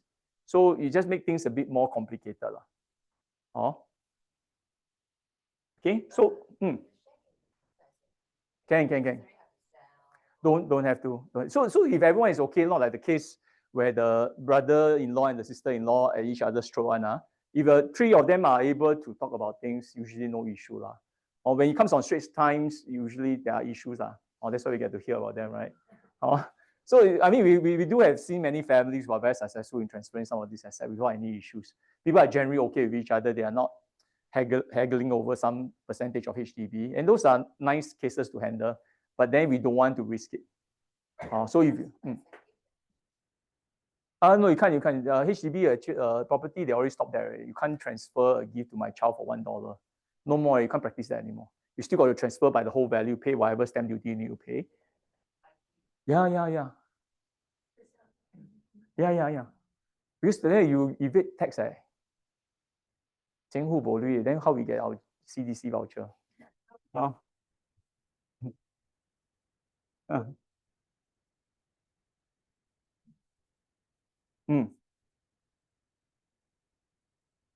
No, so in this case, so in this natural case, because the mother is a natural guardian, right? You don't need to appoint the mother as a guardian. She naturally will also be the trustee to the children's estate. She gets to manage it for them, and she so decide to sell. Rightfully, legally, she must keep the 12.5% for the kid respectively. Yeah. So in this case, no will, right? At 21 years old, she must release the money to them at 21. Yeah, so that's why I say it complicates matter lah. Then where does the money come from, and where's the trust money? What is the trust relationship of that money? Okay, it becomes a bit more complicated. Oh, and then it will become such a nice story again. Huh? Possible, very possible. Oh, so there's a case where the executor got sued, the uncle got sued because there was an executor managing the nephew niece's money. The nephew nieces felt that the uncle didn't manage the money properly, so they sued the uncle. Okay, so it can happen. So try to avoid if you can, especially if you're already advising your client. Try not to go into a situation like that. And then as you all ask questions and think about those questions, right? You already know the problem, right? And if you don't tell the client and share the various options to them and preempt some of these issues, right? Then I think we might not be doing our job to advise them properly. Okay, but then always have a disclaimer. Like just now I told you, HDB rules keep changing, right? Today you think like that, when the policy change, that's where we need to review our will. So just watch out for those policy changes. Okay. Yeah. Okay. So if the both parents die, what happens if the children are minors? Okay, so if they're underage, okay, they can't own the property yet. There's no nominated guardian unless someone applies to court. Again, then it becomes an issue, right? The wrong people might want to be appointed. Okay. Can a bankrupt person be a trustee? Cannot. Can they be a guardian? Guardian can, but they cannot be managing money. So again, appointment of trustee, today I might have appointed my brother, but my brother could have been sued by, because of business failure, he becomes a bankrupt. Then I must review the will and adjust the plan accordingly again. Yes?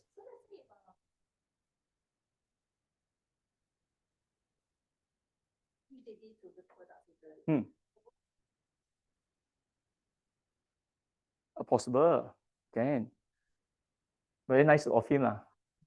I mean, if I'm a beneficiary, give money, I don't want, I can say, okay, never mind, I don't want this money, can distribute among the rest of the beneficiary.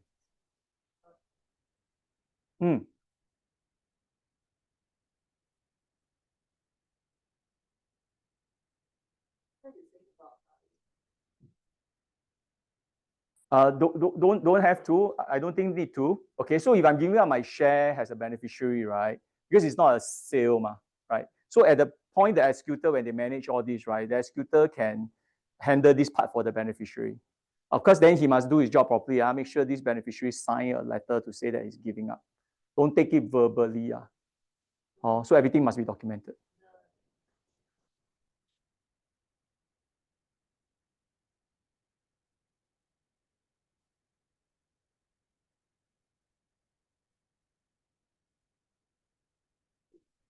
Correct. So depending on what stage they are making that decision. So let's say if the 12.5 is held in trust all this while until he turns adult and the share has been transferred to his name, right? So once his name is no longer at it's not at the initial stage of estate clearance.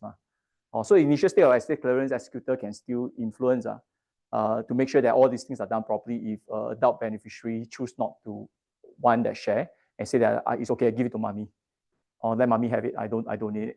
Right? And then make sure the executor sign the letter properly that the share is given to the mother.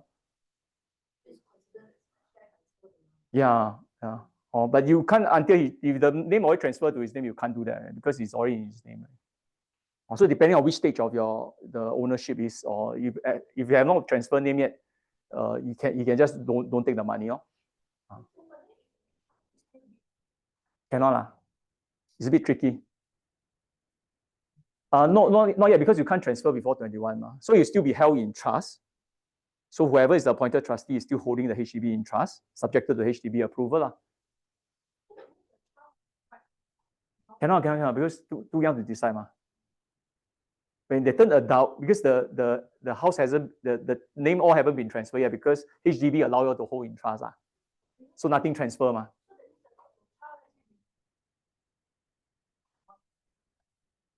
Then he sign off. Before the ownership change name. Once you change already, once HDB capture all these things, all the transaction is done, right? Then you are owner of the place, right? So then after any transfer is considered a buy-sell, right? Okay, can Okay, this is a tricky one. Beneficiary is mentally incapable. And it's very real because a lot of clients, senior elderly clients who have 3 children, one of them is mentally incapable. Okay, and they want to give to this child because this child need a place to stay. Then how? How to give? Because HDB cannot be held in trust, right? So if you give to that mentally incapable child, then what happens? Can't manage, right? So whoever is the deputy, or if the child became mentally incapable, has a LPA, right? Then this person has to manage this property for the beneficiary until he's passing, and then based on intestate, then you'll be distributed by his own intestate, or which could be to the surviving siblings. So depending on what's the scenario. So mentally incapable becomes a bit more tricky, especially if you have elderly clients who's very concerned about their child, and they want to make sure that they have shelter. They don't want them to go and stay with their siblings. And we know autism comes in different stage, different level, right? So there are people who are autistic but high functional. They can still go work, just that they might not be able to take care of themselves as well. Okay, but they can stay on their own. Okay, so the parents might want to give that place to this child.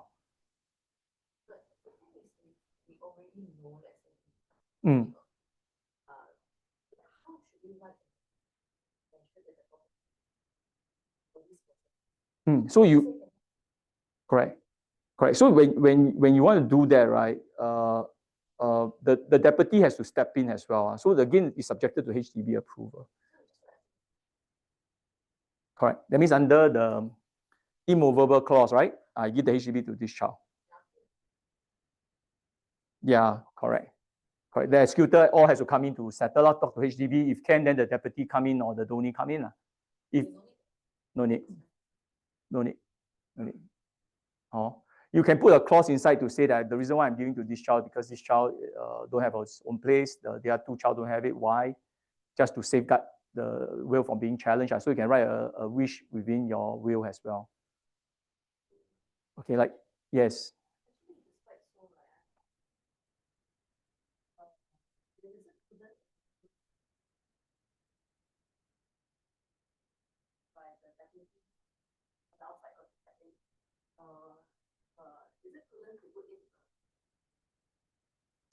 If you, but HDB cannot be held in trust. Yeah, without the HDB inside can. You should. So anyone who is mentally incapable, anyone who is young, you should have a testamentary trust set up for that person. Less HDB property. So HDB property is subjected to HDB approval. So once HDB approved, then the deputy or the donee can step in to manage a property for that person. But all other asset for someone of that situation, either minors or incapable person, mentally incapable person, you need to set up a proper trust for them.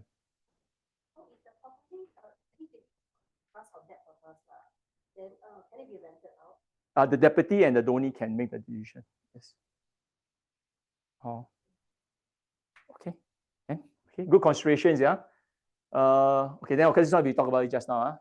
Unequal share, people not happy, dispute happens, want to sell, one don't want to sell. Right. So once you go into that level of conversation, it becomes a bit more tricky. So when then you appoint the special needs foundation? SNTC. Okay, so are you aware of SNTC, Special Need Trust Corporation? So that one is given, set up by the Singapore under MSF.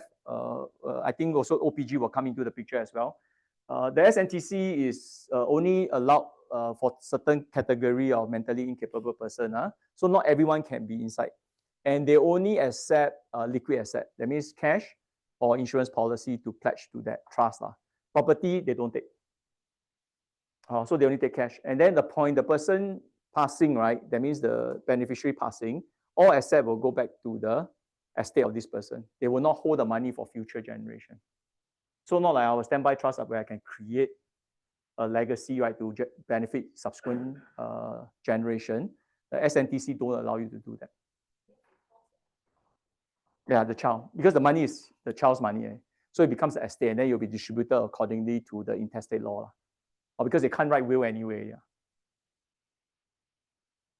So this money cannot be held for long term. It's only held for the benefit of that person at that point in time only, until they pass away. Okay. Then you're going to search SNTC. In fact, the website will tell you what are things to do. In fact, before you set up, there's always a counselor that will call your clients to talk to them. And then they will offer them solutions or options to consider. If the client has more means, then just now I was talking to one of your colleagues here, so you could consider a family trust. So the Jubilee package is a standby trust that Precept launched. Prior to that, they also had a single settle law and couple trust package, right? You all know what's the difference? Cheaper, right? By how much? Or cheaper, huh? So the single one is 600 cheaper, the couple one I think is about 1,000 cheaper. So the solutioning levels up. So as you converse with your client, a will could settle the issue for them, right? Then use a will to settle the issues. LPA form 1 might handle some of the things, right? So then use the LPA form 1. But as you converse, right, then they have special need child, they have senior parents that they can't not to worry about, or they are single lady or single man, no siblings, only child. Then their concern is that what happens if they're mentally incapable, right? Die, they don't care. Die, I just give my money away. But if they're mentally incapable, who manages all my money for me? And that's why the trust becomes a solution that's viable for them.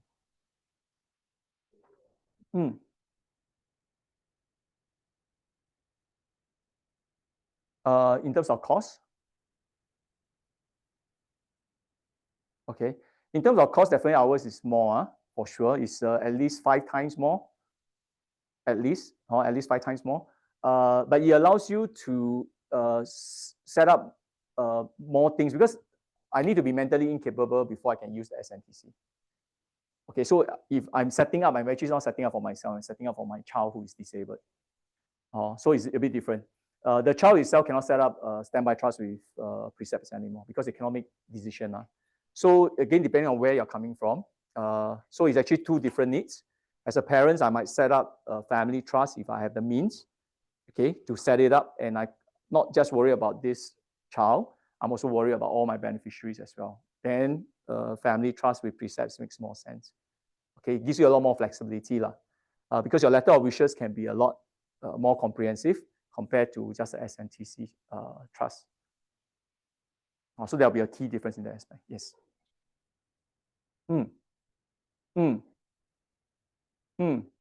Yep.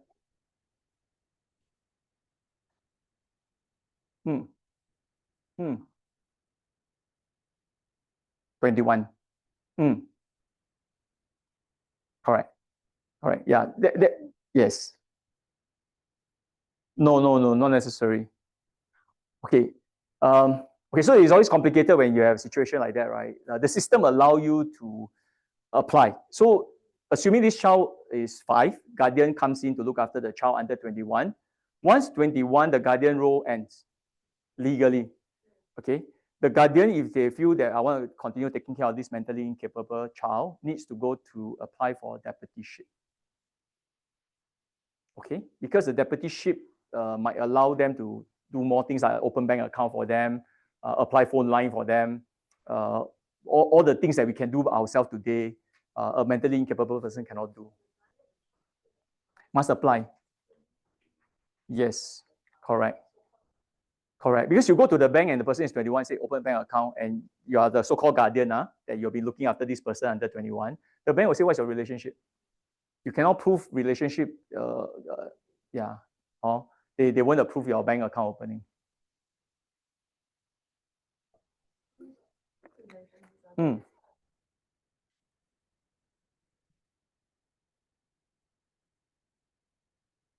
Your will? Yeah. You got to show your will, and then you got to show death cert, everything. So once everything is done, really, okay. So when a person dies, beside the will, the death cert, the family needs to apply for grant of probate. So after everything is settled, you have a copy of the grant of probate with the schedule of assets of the deceased. So with the grant of probate, you can actually do transaction. Okay, the only tricky thing is that now the child comes to you, so got nothing to do with the estate anymore. Then you got to prove that you are the guardian of this child. So you got to prove the will where it shows your name and the child's name. Okay. For which one? Deputyship or? Okay, deputyship, you got to go through the family court to apply. You can DIY. So you go and Google and DIY, but there's a lot of administration that you need to do. I tried reading, just too tedious. You can pay a lawyer to do it.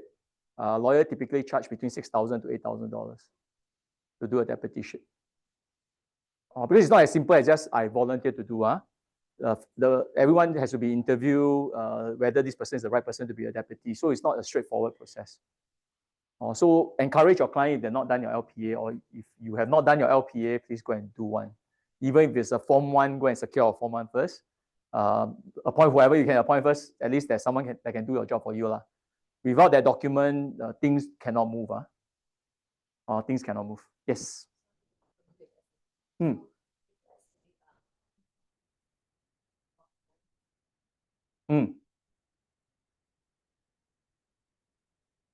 It's a counselor, not a consultant. It's a counselor only.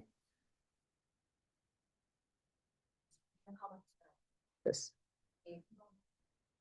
That's why they would encourage you to have insurance policy to pledge to the trust so that there's money that will be funded.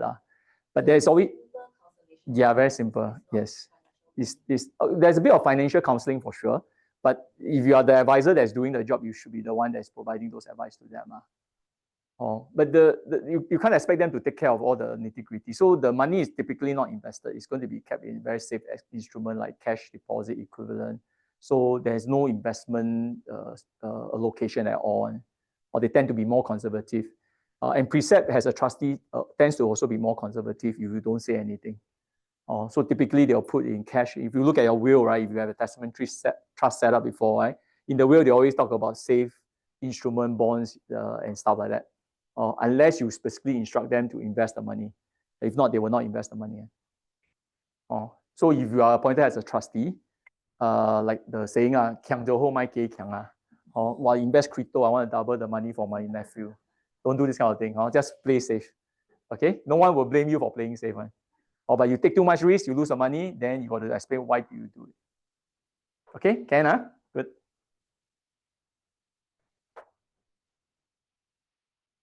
Okay, so this one we talk about the letter of administration. Time, documentation is going to be more tedious. Okay, there will be more cost for sure. So these are some of the implications that we need to take a look at as well. Or just to be mindful of the potential cost without a will. Okay, so this is a case study of the children one. So mother owns, this is a HDB flat, owns a HDB flat. 600,000 even, yeah, 600,000. Wanted to give to 3 sons. Okay, so each one will have 1/3, so 200,000 each. Okay, so the problem came when they are supposed to sell, because obviously some of them might not want to own it, and they don't want to own 3%, and some say sell, some say don't sell, and then of course people quarrel, right? Because now you have 3%. Okay, so one scenario is all 3 agreeable, no issue, things move. 1 disagree, 2 agree. Okay, what will happen? Fight, straight away fight. The one that disagree will go and psycho the one that is weaker minded to say, why you listen to this brother? Then psycho this brother. Then internal fighting happens, right? You all watch drama, right? Korean drama. It happens in real time. Okay, so then that scenario happens, and then people start to quarrel. So of course, in this case, they went to court, right? And then court, they later make all those decisions. Court decision is final. Okay, this is the value, sell, you all distribute. But instead of 600,000, you need to less off all the legal costs. Right, so the mother intent was good to give them 600,000. So if you are writing a will and this scenario, what will you all do? If this elderly lady can say, I got this HDB, I'll give to my 3 sons. Correct. So what do you do in the will? Liquidate. You put the clause inside, it becomes legal binding. This property will be liquidated upon my death. So the executor don't even have to think, they will sell. What happens if the market is bad? No choice, because you already made a decision to sell. So again, there are downside risks. Because the executor instruction is to sell, I will sell. Okay, if the market is a bit down, I don't choice because the will say I must sell. I must do my job, I will sell. Okay, how long? Okay.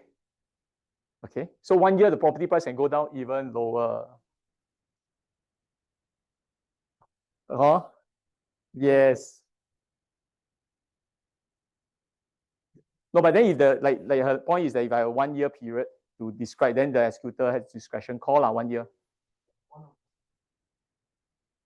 Possible. So depending on who is the executor, Or you ask precept say, you want you sue me, no? The will say, I got discretion to sell. But if it's your brother trying to help your 3 nephews, nephew kind of keep tolong the uncle, uncle after a while hard solve sell, which is what happened all the time. Okay, so good point. Will, you can put it very clear, sell, so that the money is distributed to 3 of them equally. Also, don't have to quarrel. Executor decide. Yes. Can. Yeah, they can. So he just pay cash or pay CPF, whatever money they pays based on market value, and then the property will be transacted. And the executor is the person that manages all this until the thing is transferred. Oh, okay.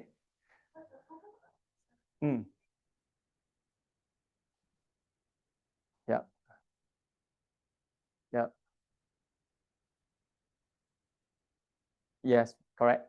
So it could be this scenario, that's why they quarrel.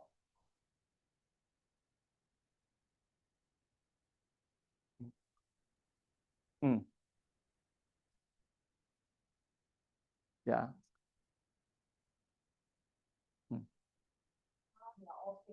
Yeah. Okay, possible, right? Okay. So now trainer direct lah. So how about you think? Liquidate? No, but there's a minor, right? There are minors, right? Okay, so depending on which phase, right? So depending on scenario to scenario. Okay, so the thing is that you got to take note that the will cannot. It's not one document that bao ka liao one. And that's the reason why we call for review planning to review the client's will with time. It cannot be today I did do this will and then I expect to cover me for the next 30, 40 years. Right? It might not be, unless, of course, if I'm already like 85 years old, and then I only got 1 HDB, so I just sell everything, give. Very clear. But if I'm only 35, 40, which most of our clients are at that age, right? The kids are all still young. You cannot set an instruction that is going to be governed throughout their lifetime. That's one. So you got to remember the review process is critical. But in that scenario, if husband, wife, and let's say 2 kids or 3, I'll make it a bit more complex. 3 kids, right? So if both die, right, they will each owe 1/3.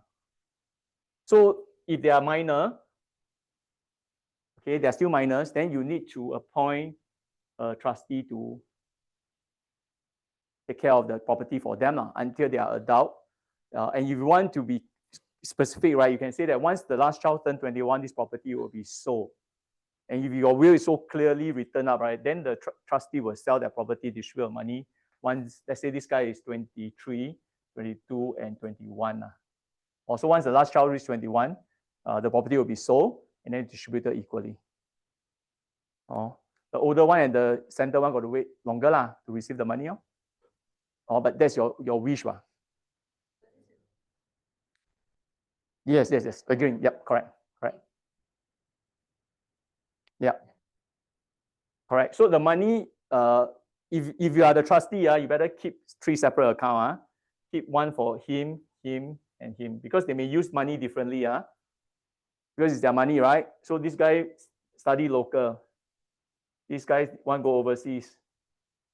Okay, this guy okay, don't want to study. Okay, and then the money is spent for him, and then you leave one pool 100% later, right? Or with the balance, right? Then you split. This judge is going to complain, right? You say, well, they all go overseas study, then use up all my money, then I get this. Okay, so while we are alive, no issue, because my money is my money. My children got no say, right? But when I die, the money is their money. So you got to separate 3 accounts for them. Don't mix the money. Then you must keep a statement of account for each child.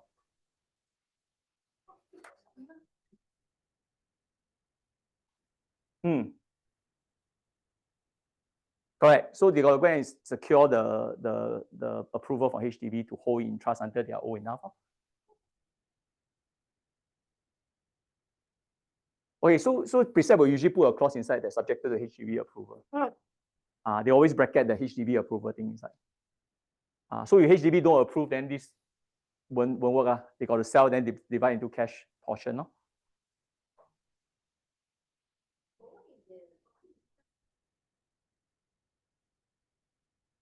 Yeah, so you cannot have the at the point of discussion, you might not have a 100% solution, but at least do 95% to take care of the immediate concern there and then. And you need to call for a review. Oh.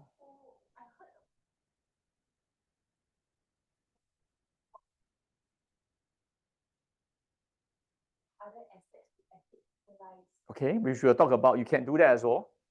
But what happens if the younger child get married first? Or die first?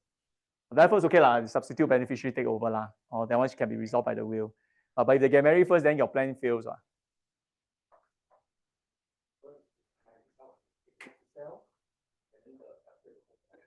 Yes. Depends on your will whether you have yes, or whether you have a delay distribution clause inside. Or if you are silent, then it's 21 years old they receive the money. Oh, okay. So depending on clients, some clients don't care 21, if they want to squander, that's their problem. Some clients want to control a bit, then they may hold it until maybe 25, 28 or 30. Yes. Correct. And again, if you are appointed the executor trustee, make sure you have a handing over, taking over of account. Black and white sign properly, each one hold one copy, transfer the account to him, then case goes. Okay? Now got ChatGPT lah, you're going to search the role of an executor, what you need to do, then everything come out. Or then you give to your client, this is what you need to do. Yes, because from the day one, you have a total estate account. You have to keep a record. I mean, as a trustee, they will, they should.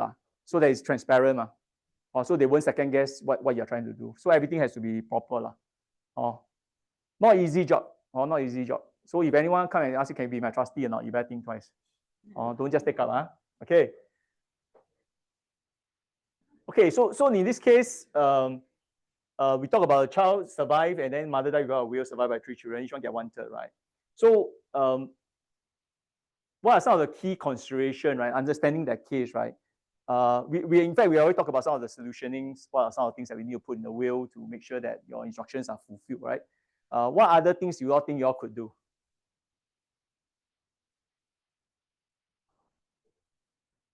Okay, so we have a will. Okay, we talk about the guardian, the trustee, the deputyship. Okay, we talk about appointing the executor, right? To be a professional. Okay, in this case, of course, if we are in Precept, then of course we use Precept services. Is Precept the only service available? I don't think so. But if there are alternatives, you all can source for your clients. But for me, I just keep it simple. I mean, if Precept is able to deliver the solution for me, then I just help my clients set it up properly for them. Right? And the idea of your business model is not just writing the will, right? You all do the lifetime custody, premium lifetime custody for all your clients? Or some don't, some say expensive, right? Or almost all, right? Why do you do that?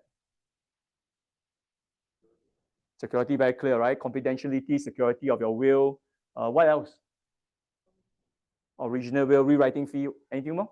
Any other benefits of doing a premium lifetime custody with Precepts? Correct. Most people lose their will. If you see your client for the first time and they say they have done the will with a lawyer, ask them to go and pull out their will, they might not even find it.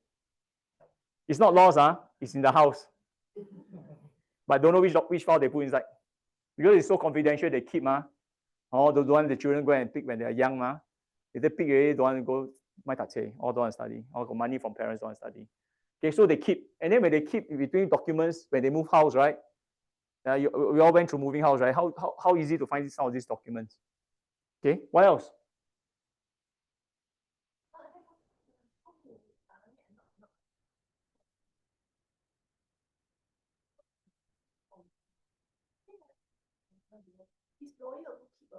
You can. Yeah. So Precept practice only one.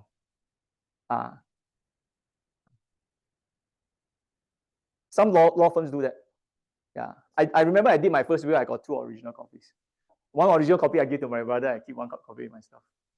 Yeah.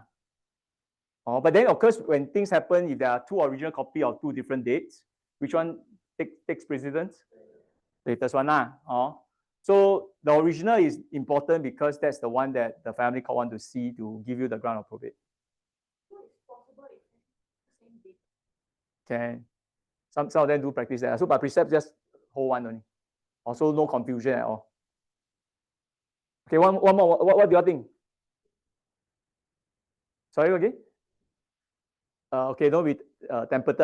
So if I'm the child that only get 10%, I see the will, I'll tear the will up.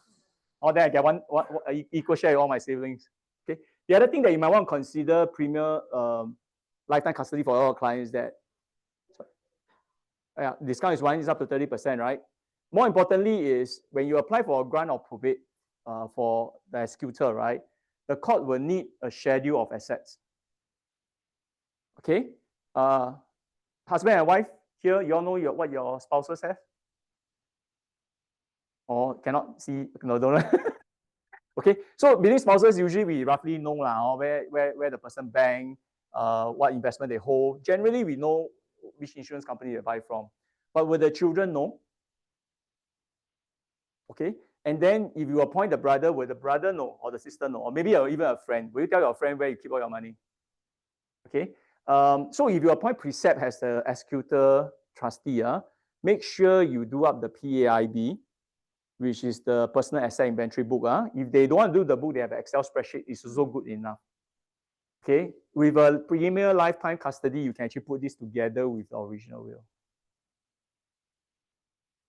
Okay, and that's the big sell to client, because if people cannot find your asset, the money is considered lost in the system. So I don't know, CPF maybe 200 over million, cash insurance maybe another 200 over million of unclaimed monies in the system. Right, so these monies are all sitting there idle, or government uses it for charity, but not in our name. I want to do charity, I want my name. Right, then I go to school, my children see my name on the school board, right? That I donated 5,000 every year to the school. The name will appear on the school board, right? So have a process of ensuring that this will sits behind, or the PAIB sits together with the original will. Whoever is the executor, when they pull it out, okay, with the original will, the PAIB, they will know where to find your assets.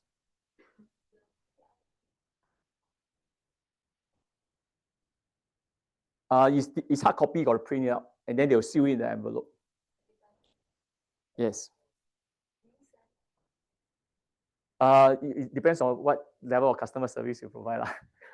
I leave it to you all. Sometimes you can get a client to just do it and then bring it themselves here. Or if you engage them on a yearly basis and they say, hey, recently I just bought a property.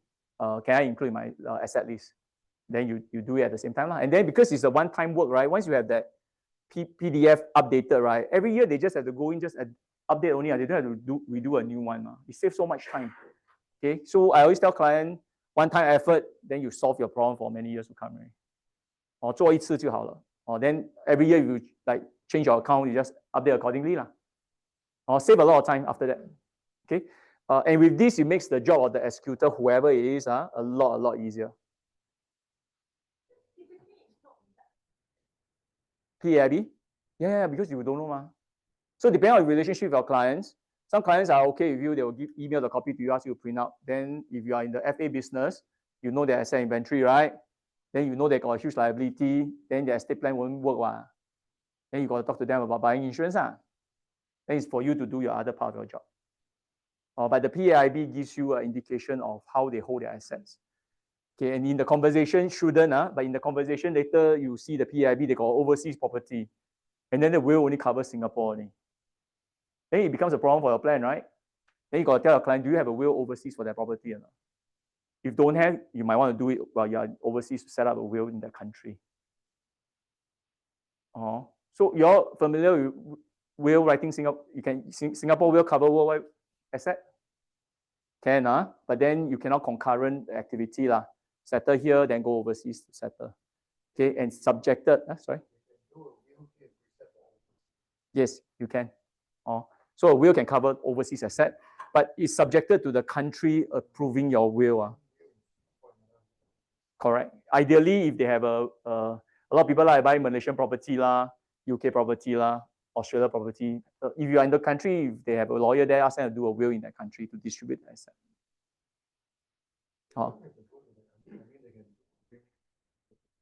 Can, but the will is still a Singapore will. Australia, I think is okay. Malaysia, I think is generally okay. You go to India, you have a problem. So if you do work with Indian clients and they talk about will, they'll tell you the implication because they have federal, they have state, and each of them have different rules. So ideally, if you think that it's too complex for Singapore will to handle, get them to go back to India to write a will in India to cover their India asset, for example. Okay, because we don't know, we are not familiar with the rules there. So don't try to give solution that might not work at the end of the day. Okay, so premier lifetime custody, encourage clients to do it. Of course, the discount is one. I think the PAIB to me is one of the key documents that it should be completed together with the original will. Okay. If you don't have inventory list, do you know what you need to do to gather assets? Yeah. How many insurance companies in Singapore? How many banks in Singapore? How many trading house?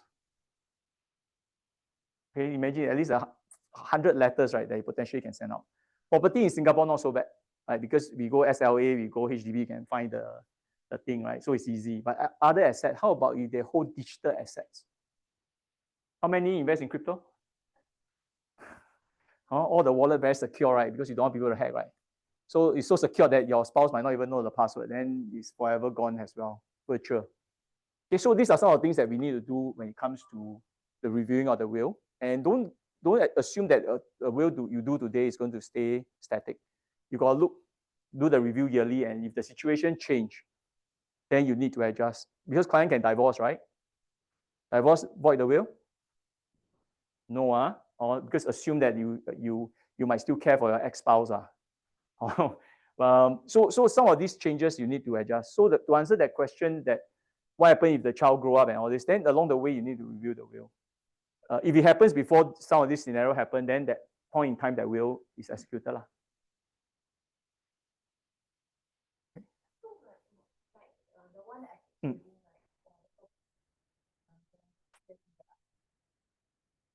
Okay. Yeah, so you can. So that's, we talk about estate equalization, right? Which I have an example to show. Okay. So I'm going to simplify it so that it's easy for understanding. So assuming the same scenario, the person has a $600,000 HDB they want to give to the child that needs it most. Okay, maybe that child is single, don't own a HDB. The other two siblings in this scenario, maybe they already married, they got own property. Okay, then give the other two child other assets class. So you can give insurance, you can give unit trust, shares, even CPM money can also be computed total. Okay, but do you think is fair?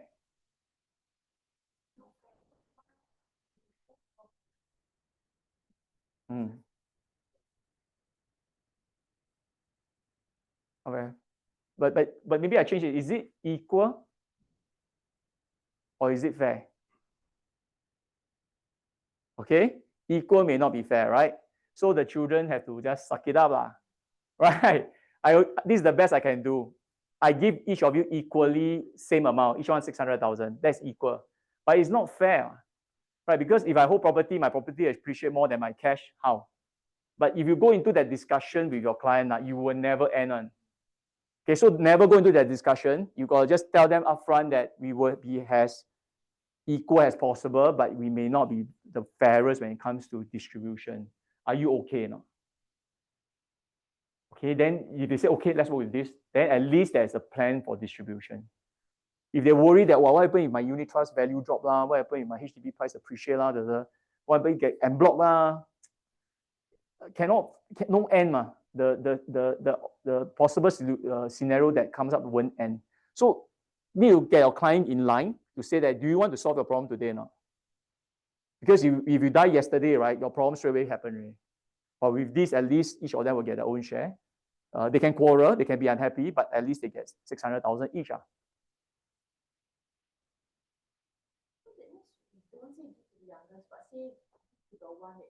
Yeah, I always do that. I won't give to the youngest. No, okay, so if I know that this child, okay, the center child is not married, single, and then the other two already got their houses, right? then I give to the single child lah, a child who is single lah. I can write HDB goes to this child.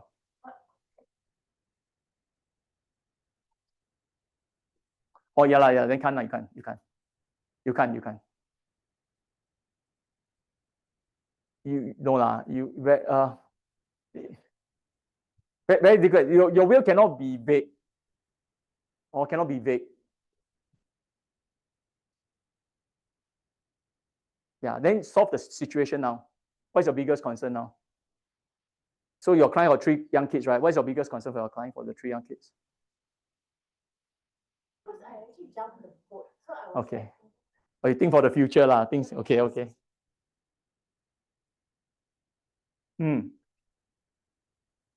Goes to the children. Yes.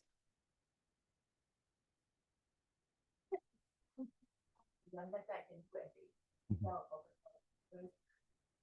seems like cannot like that. So as of now, of course, you talk about the property, right? The biggest concern for parents with young kids today is shelter, right? I need them to have shelter. So if the house is a shelter for them, I will want the executor trustee to keep the property until the last child reaches 21. For example, and then the executor trustee can have a discretion to sell the property or to transfer. Okay, so the executor trustee must know their job. They must be strong in their decision making. So there's nothing stopping them from having a conversation with all the beneficiaries with regards to what their plans are. Right, so the trustee can make the best decision for them. And once the decision is made, everyone has to sign on it. You cannot just walk away and assume that verbally we agree. So once everyone is agreeable, the trustee will have to make sure that everyone is signed on the document and they are agreeable for the arrangement. Okay, so whether you sell extra insurance policy, then you take the conversation differently because there's mortgage. If the mortgage pays off the insurance pay off the mortgage fully, then you have less liquid cash. So do you need to create more just in case for their living expenses? Right, just like SNTC issue, right? If the money runs out, then what happened to the SNTC trust? It can't be executed anymore because there's no more money to look after the child. Right? So the funding mechanism has advisor, you all need to advise your client. Also, it's a different conversation, but what they are worried now is to shelter the 3 kids first. Make sure they have shelter. But again, the conversation can take different twists, right? Because if the guardian is a brother, sister, and they're going to be staying with the brother, sister, they may just sell the property. Solve their problem. Next time they go out, they buy themselves. So depending on the type of our clients, some clients are very logical. They will just say, Nema, sell. They got money. The uncle, auntie will look after them. I'm paying the uncle, auntie some allowance every month anyway. When they're old enough with the money, they can go and buy their own property.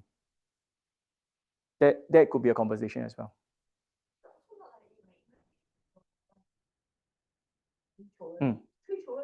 Have to. No choice. They cannot stay on their own. Don't die. Okay, on that topic of not dying, you've been to the off topic, you've been to Oceania, the new one at RWS, the one with the jellyfish one? Never. Okay, you got a chance to go and look at the jellyfish. This jellyfish is very interesting one. They can actually grow old and then can turn young again. Yeah. So you're right. Maybe you eat that jellyfish, we can stay young forever, don't die. But apparently this jellyfish can reverse its lifespan. So if you got time, just go and take a look. I just found it over the 2 weekends ago. Okay, interesting fact, but not relevant. Okay. Any other question at this stage? Yes. Can. So long as HDB allows you to hold as on trust, yes, you can.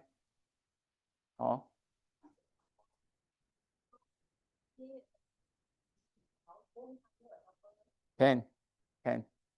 So if the guardian feels that the helper can look after the 3 kids, possible, but you are still responsible for them. Or if they at home fall down, break head, break hand, then you are not there, then the MSF come and ask what happened, then you are responsible. I know. Yes. Yeah. It's a real issue. Also, if you want, then you can, but it's very hard. It's very hard to leave the 3 kids with the helper. Because parenting is not having a helper there. Parenting is the reason why you appoint guardian. What are the criteria for guardians? What do you all tell your clients when you appoint guardians? Welfare? School matters? No, what is the criteria for good guardians? Pretty? Care? Care concern? That's obvious. What else? Values. Okay, it must be almost in line with your values as much as possible. You will never be the same, always tell them. Or you want to find the exact parent, you will never find this world. Religion may be a reason, right? So you need to find a same sort of beliefs. Anything else? Will trustworthy? Will a couple relationship be better parent guardians? Possible, right? Also, if you have a proper family setup, father, mother setup, because the child might be boy, girl, ma. So boy sometimes go to mother for different reason, go to father for different reason. Likewise, girl will do the same thing, right? So you need to have that family structure for them as much as possible, at least at the planning stage. So that is some criteria that, because client might ask you, what are the criteria for guardians? You must be able to tell them these are things that you should look out for. Okay, and guardians are ideally parents as well. Single, not that they can't, it's just that sometimes their job might be a bit tougher because they got no one to share. If the kids are misbehaving, they take on the responsibility themselves. They got no one to share the burden in a proper family structure. I'm sure those who are parents, sometimes your kid's naughty, you'll go and talk to your husband or wife, right, about the kid, right? So at least there's someone to share the burden together. So these are some of the conditions for guidance. Okay.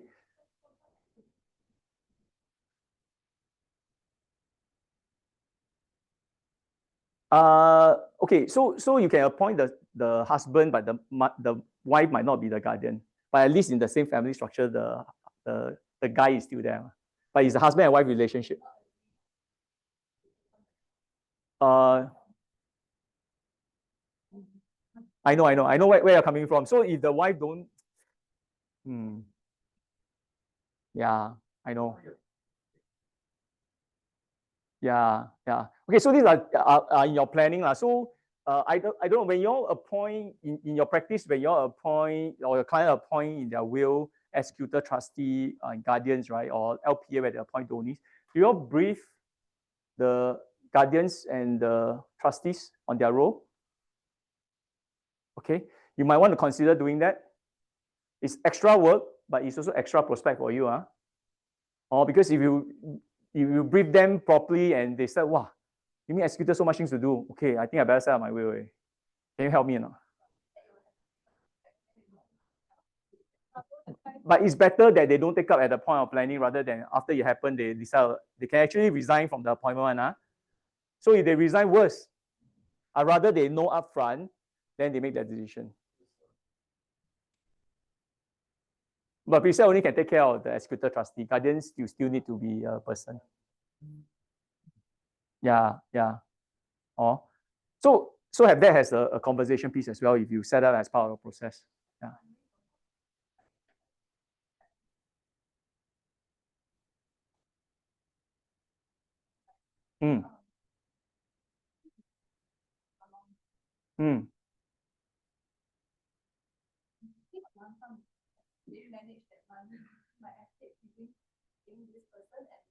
Yeah. Yeah. So it's not just the will now, right? So you realize is that the entire process of planning, right? So the liquidity function has to be done as well. If I want to give guardian money, then I must make sure I have enough asset to do the job in that function. If not enough, then you got to either plan for it or cater for it. Same problem, if the money runs out, then the child got no money to use, the guardian got no money to use, then everyone suffer. Then it becomes a big problem. Also in your planning conversation with your client, and that's why you do the PAIB, right, where you talk about liquidity and all this, right? Those are documents that's important. So the process is not just writing the will, it's actually going deeper in the conversation of how you want to give. Yeah.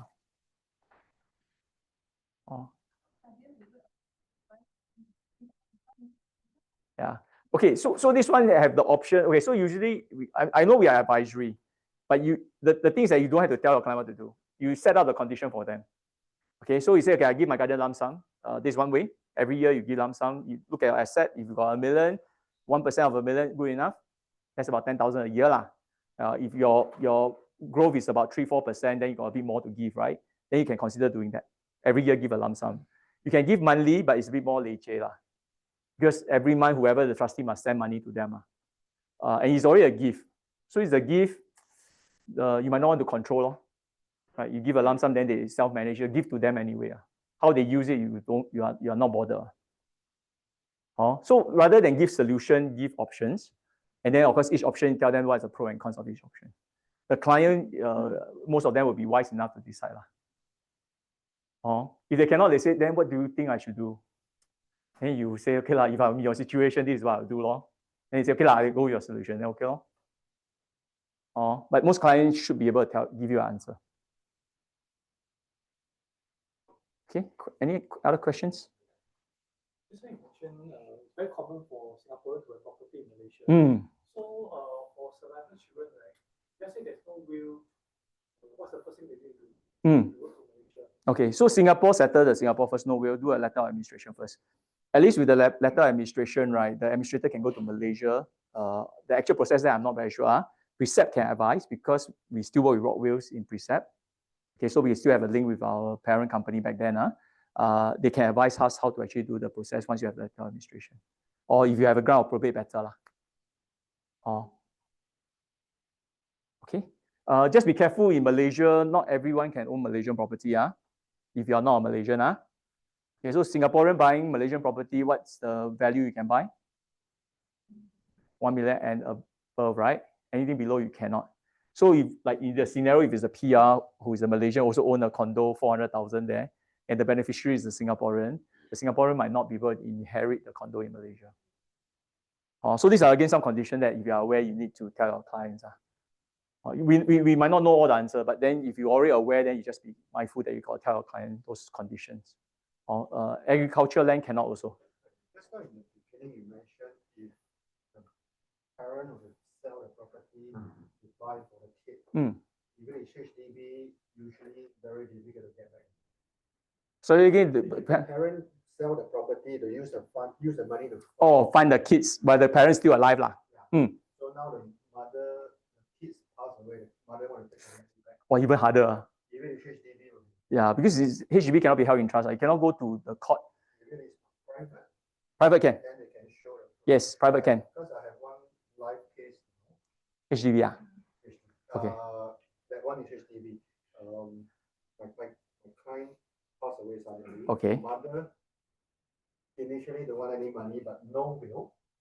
No will, so the mother don't get anything. Just got married, a new wife and a minor child. Okay. So now the mother told me 20 years ago I lent him money. Okay. Okay. So the HDB already sold. Okay. I want to confess that she loaned to him, and then she said that she has proof of the transfer, all this.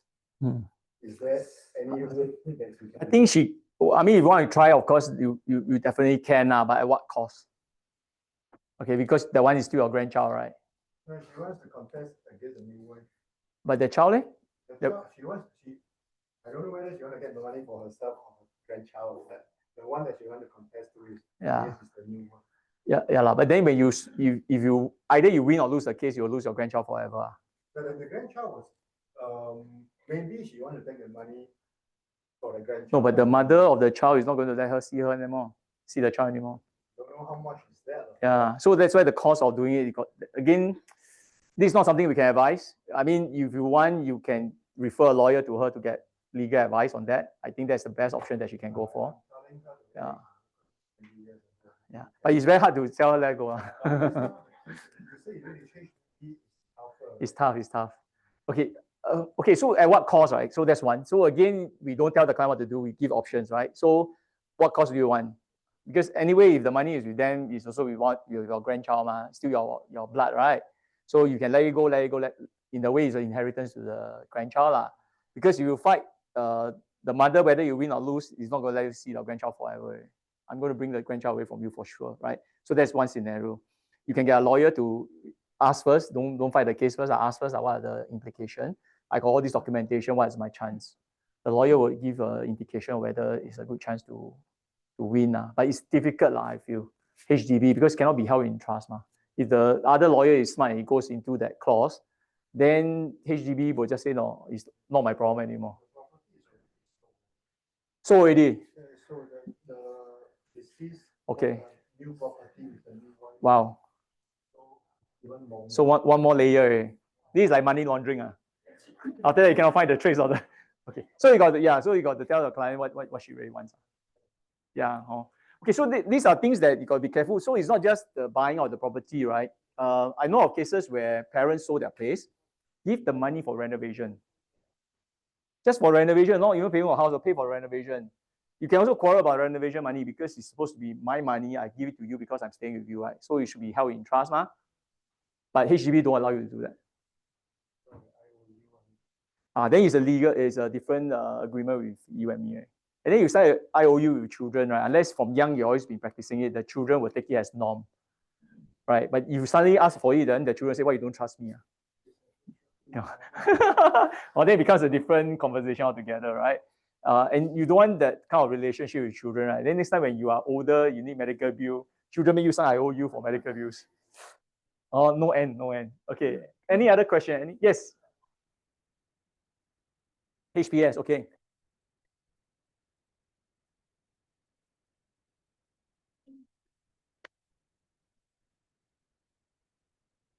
Or that one you got to wait, look at the insurer from HDB, whether they want to insure him or.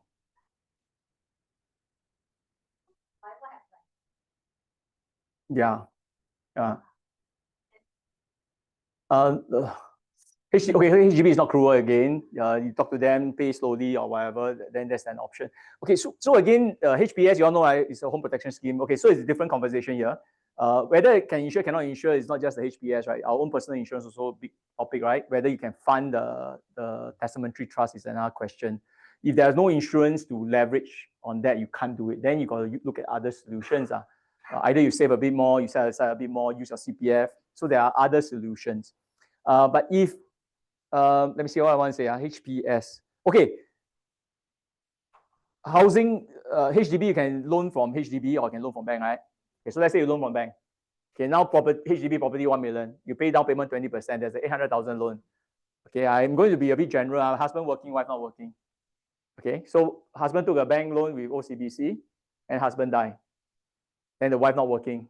How? Die. Simple, just one word, die.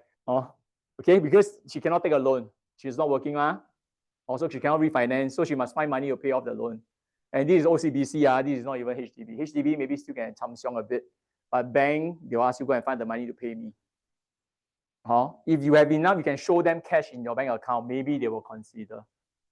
Okay, then they will usually tie up your cash and then monthly installment comes out from the cash account. But these are issues on the ground that you will face. So as part of your overall planning, your PAIB is also important. Make sure the liability and asset match. They don't know how to stay. Rent, you know how much rental or not? Yeah, you know choice situation, that's the best choice. CMP, yes, CMP. Anyway, we voted them, right? That's why they are okay. Shouldn't be saying so much about. Okay. Any other questions? Any other thoughts or any questions?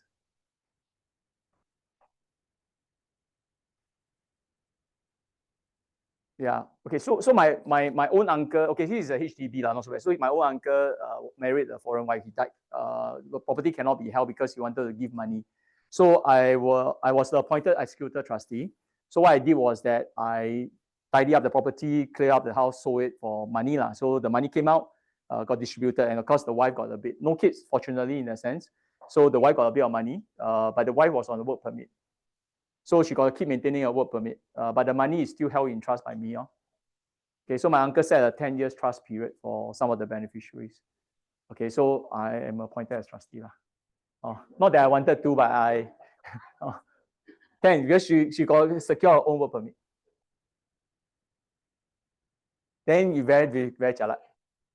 They got to appeal to MSF and all these people to see whether they can stay in Singapore until they find a permanent solution. But for them to secure a PR or even a citizenship is very difficult, especially if they don't have education background, they don't have assets to pledge. the government is still practical or in that sense, or it cannot become our responsibility.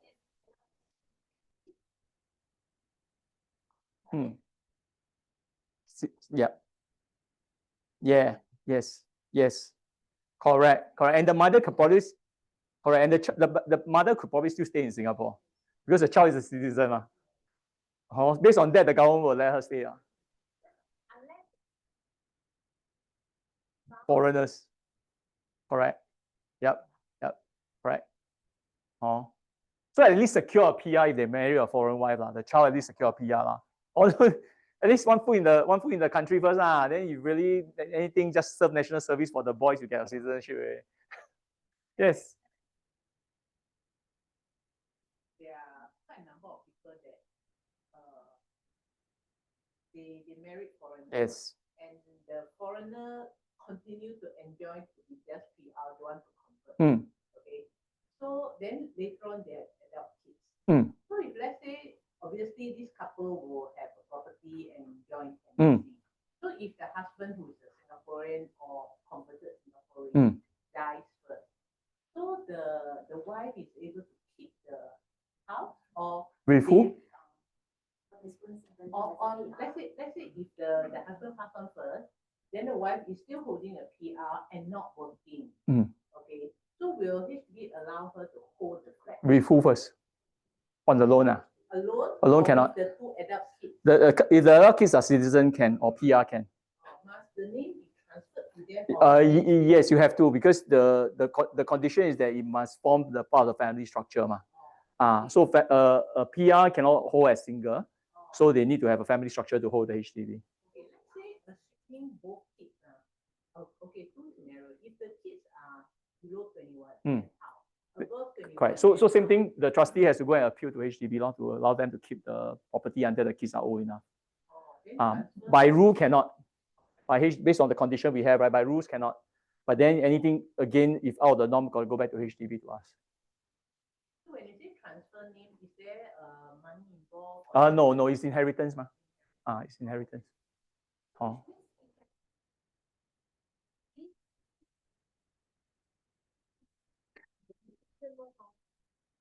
Appoint precepts. Yes, true. Yes. Correct. Yes. Let's say for HDB case, usually precept act. You say just now. Yeah. HDB Act, yes, approved by HDB. Do you have any case at HDB? Well, fortunately, most of my clients still alive. HDB, let me see whether we handled one. I mean, my own in-laws one, but my own in-law one was a PTO, the senior property. So my dad-in-law did a will in his later years. So he just did a will that covers total residuary estate. So of course that senior BTO no need to put inside, straight away goes back to HDB. It becomes cash back to the estate. And then based on the will, the children distribute the money. No minor kid, yeah. So the scenario is a bit easier. You deal with more senior clients, usually a bit easier. Or it's the in-between one, the 40 plus young kids one, that one's a bit more tricky.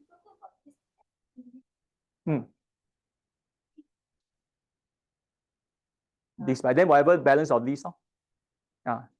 Yes, correct. Then cannot happen, right? Yeah. Cannot move, right? Okay, so for HDB, if they do a lease buyback, and then if they in the will earlier they say HDB give to the younger son, let's say, then it won't happen, right? The property goes back and then you'll be part of the residuary estate. Correct. So you did will with your client, right? What is the form that you all need to go through with your client? Other attestation matters form. You know there's this part where it's very long one, right? A lot of condition. One of the clause there is that any rules regarding immovable of that country takes precedence. So your will cannot override the law. So if there's a change in the asset, then sometimes certain gifts cannot be fulfilled.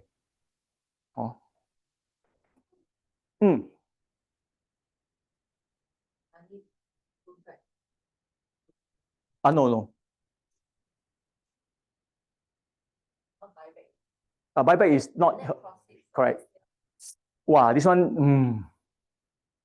This one might need to ask Precept whether they handle. Okay, because the thing is that it's no longer her asset, right?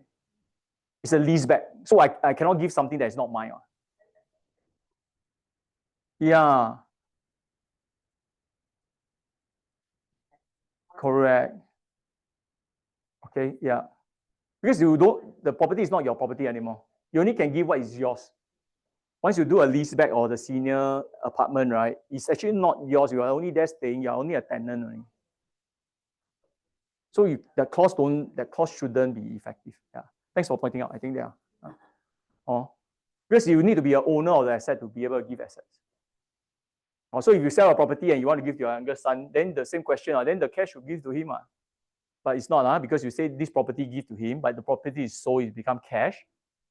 Okay, and then the cash has to be bought back during when?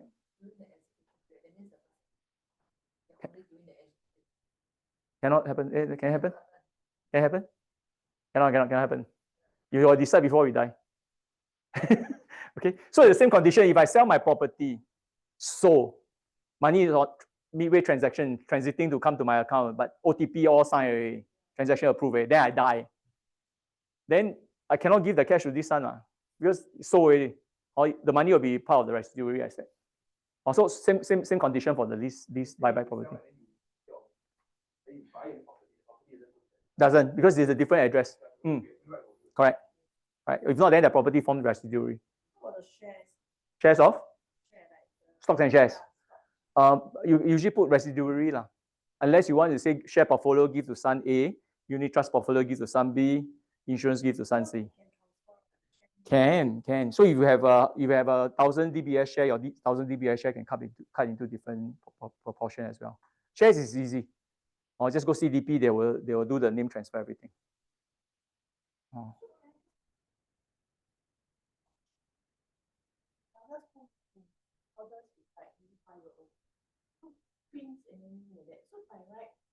My advice to her, should I be saying that if he became the sole owner of this HDB, then the property to be sold once the youngest reach 21. Okay. So that means when we reach 21, that means all the property sold and post. If I write the 21-year-old supposed to use their portion of money, so I rent a house. Hello. We're going to stay with one of the siblings. Yeah, because the 3 older siblings should have their own house. Yeah. Just go and tumpang with the koko tete lah. Kinship. Teach and kinship. Yes, sorry.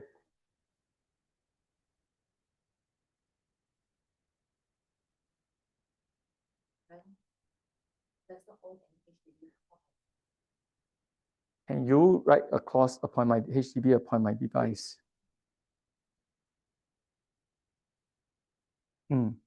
You can, but okay. So usually, if I do something like that, Precept will always ask me, is it legal binding or is it just a wish? Because what you're saying sounds like a wish. It might not be legal binding. Because let's say the youngest child, yeah.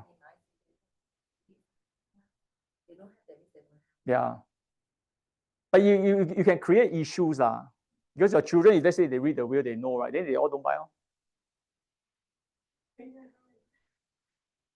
Let's say if you are staying in Duxton, 5-room flat, highest floor, MBS view. Yeah. But your children all don't buy, or stay. Yeah. Correct. But I think Precept will say that is it a wish or you want legal binding? If it's legal binding, it cannot be vague. Yeah. So if you have a case like that, if a client wants, then I would suggest that we get the legal department to advise you whether it can be a legal term, that means legally binding versus being a wish. So there's a difference.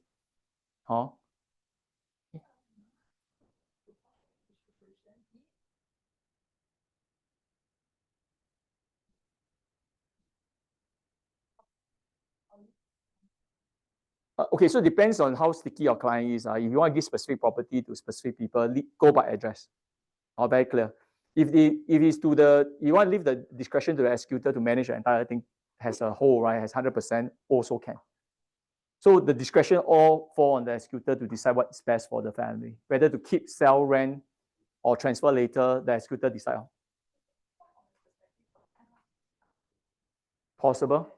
So depending on what life stage you are at, then you probably want to have a bit more clarity lah. But if they have multiple properties and they want to give specific property, then maybe name the properties might be better. But if all the properties are investments, sometimes you buy, sell, then you still want to change your will. Yeah.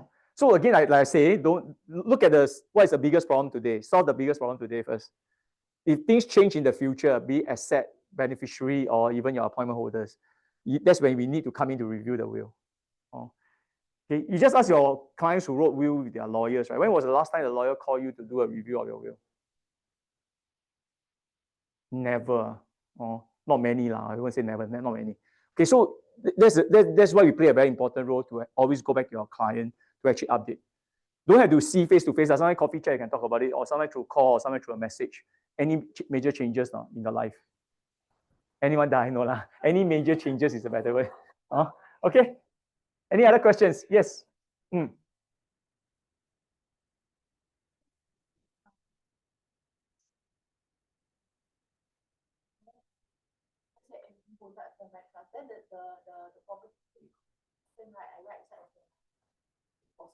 Okay, HDB cannot be held in the trust. Cannot. So typically, if there's a HDB asset and the client is setting up a standby trust or a family trust, you will have an instruction for all the other assets. The HDB will be governed by your will. Yes, yes. So you cannot put the HDB inside because the trust officer will straight away say cannot write. Or they'll put brackets, same thing on HDB Act kind of thing. Also use your will to control the HDB. Your standby trust control all the other assets.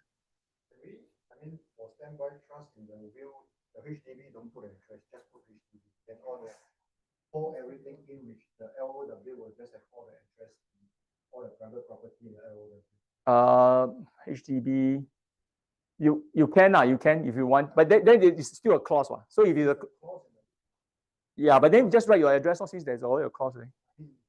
Or change HDB. Yeah. This one maybe when you have a scenario when writing, you ask a trust officer or the will legal department better. I don't know where legally you can actually put just a generic clause on HDB. I think you can. Yeah, should be. But yeah, but I think for scenario like that where it's very specific, right? Then ask the legal team whether it's possible because they are the one that's going to be writing the will, and the will must be executable. I mean, any public housing that I will have just awesome. Private correct. Possible. If it's private, you don't have to just total residuary. Just go. Yeah. I don't see there's a reason. But if you don't have any specific things that you want to do, just ask the legal team. Because if you ask me, sometimes I might not know everything unless I've done it before. Okay, but if not, then it's better to ask them. Yeah. So if you have a standby trust, you put it inside a standby trust. Also can. Okay. Okay. Property is most headache one. Also, you all just have to be mindful when you all deal with properties.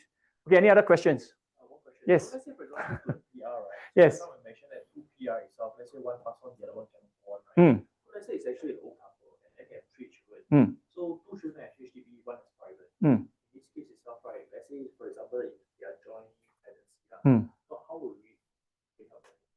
Yeah. Okay. So the 2 HDB definitely cannot own it. The private one rightfully cannot own the HDB, right? Because if you own the private, you cannot own the HDB, ma. So again, yeah, cannot, ma. Cannot, now cannot. Now cannot. Oh, in fact, for a long time, yeah. No. You're talking about those 2010 and above one. Inherit the HDB. That means you want the child with the private property to inherit lah. Not because it's joint tenancy, you cannot, ma. So the spouse own it upfront. She needs to include a name inside. So in this case, this son cannot because he's not inheriting. He's actually adding his name inside. Right. So if you want to add his name, then it's subject to the HDB approval. But rightfully, a private owner cannot own the HDB now. But inherit, you can subject it to the 30th of August 2010 clause.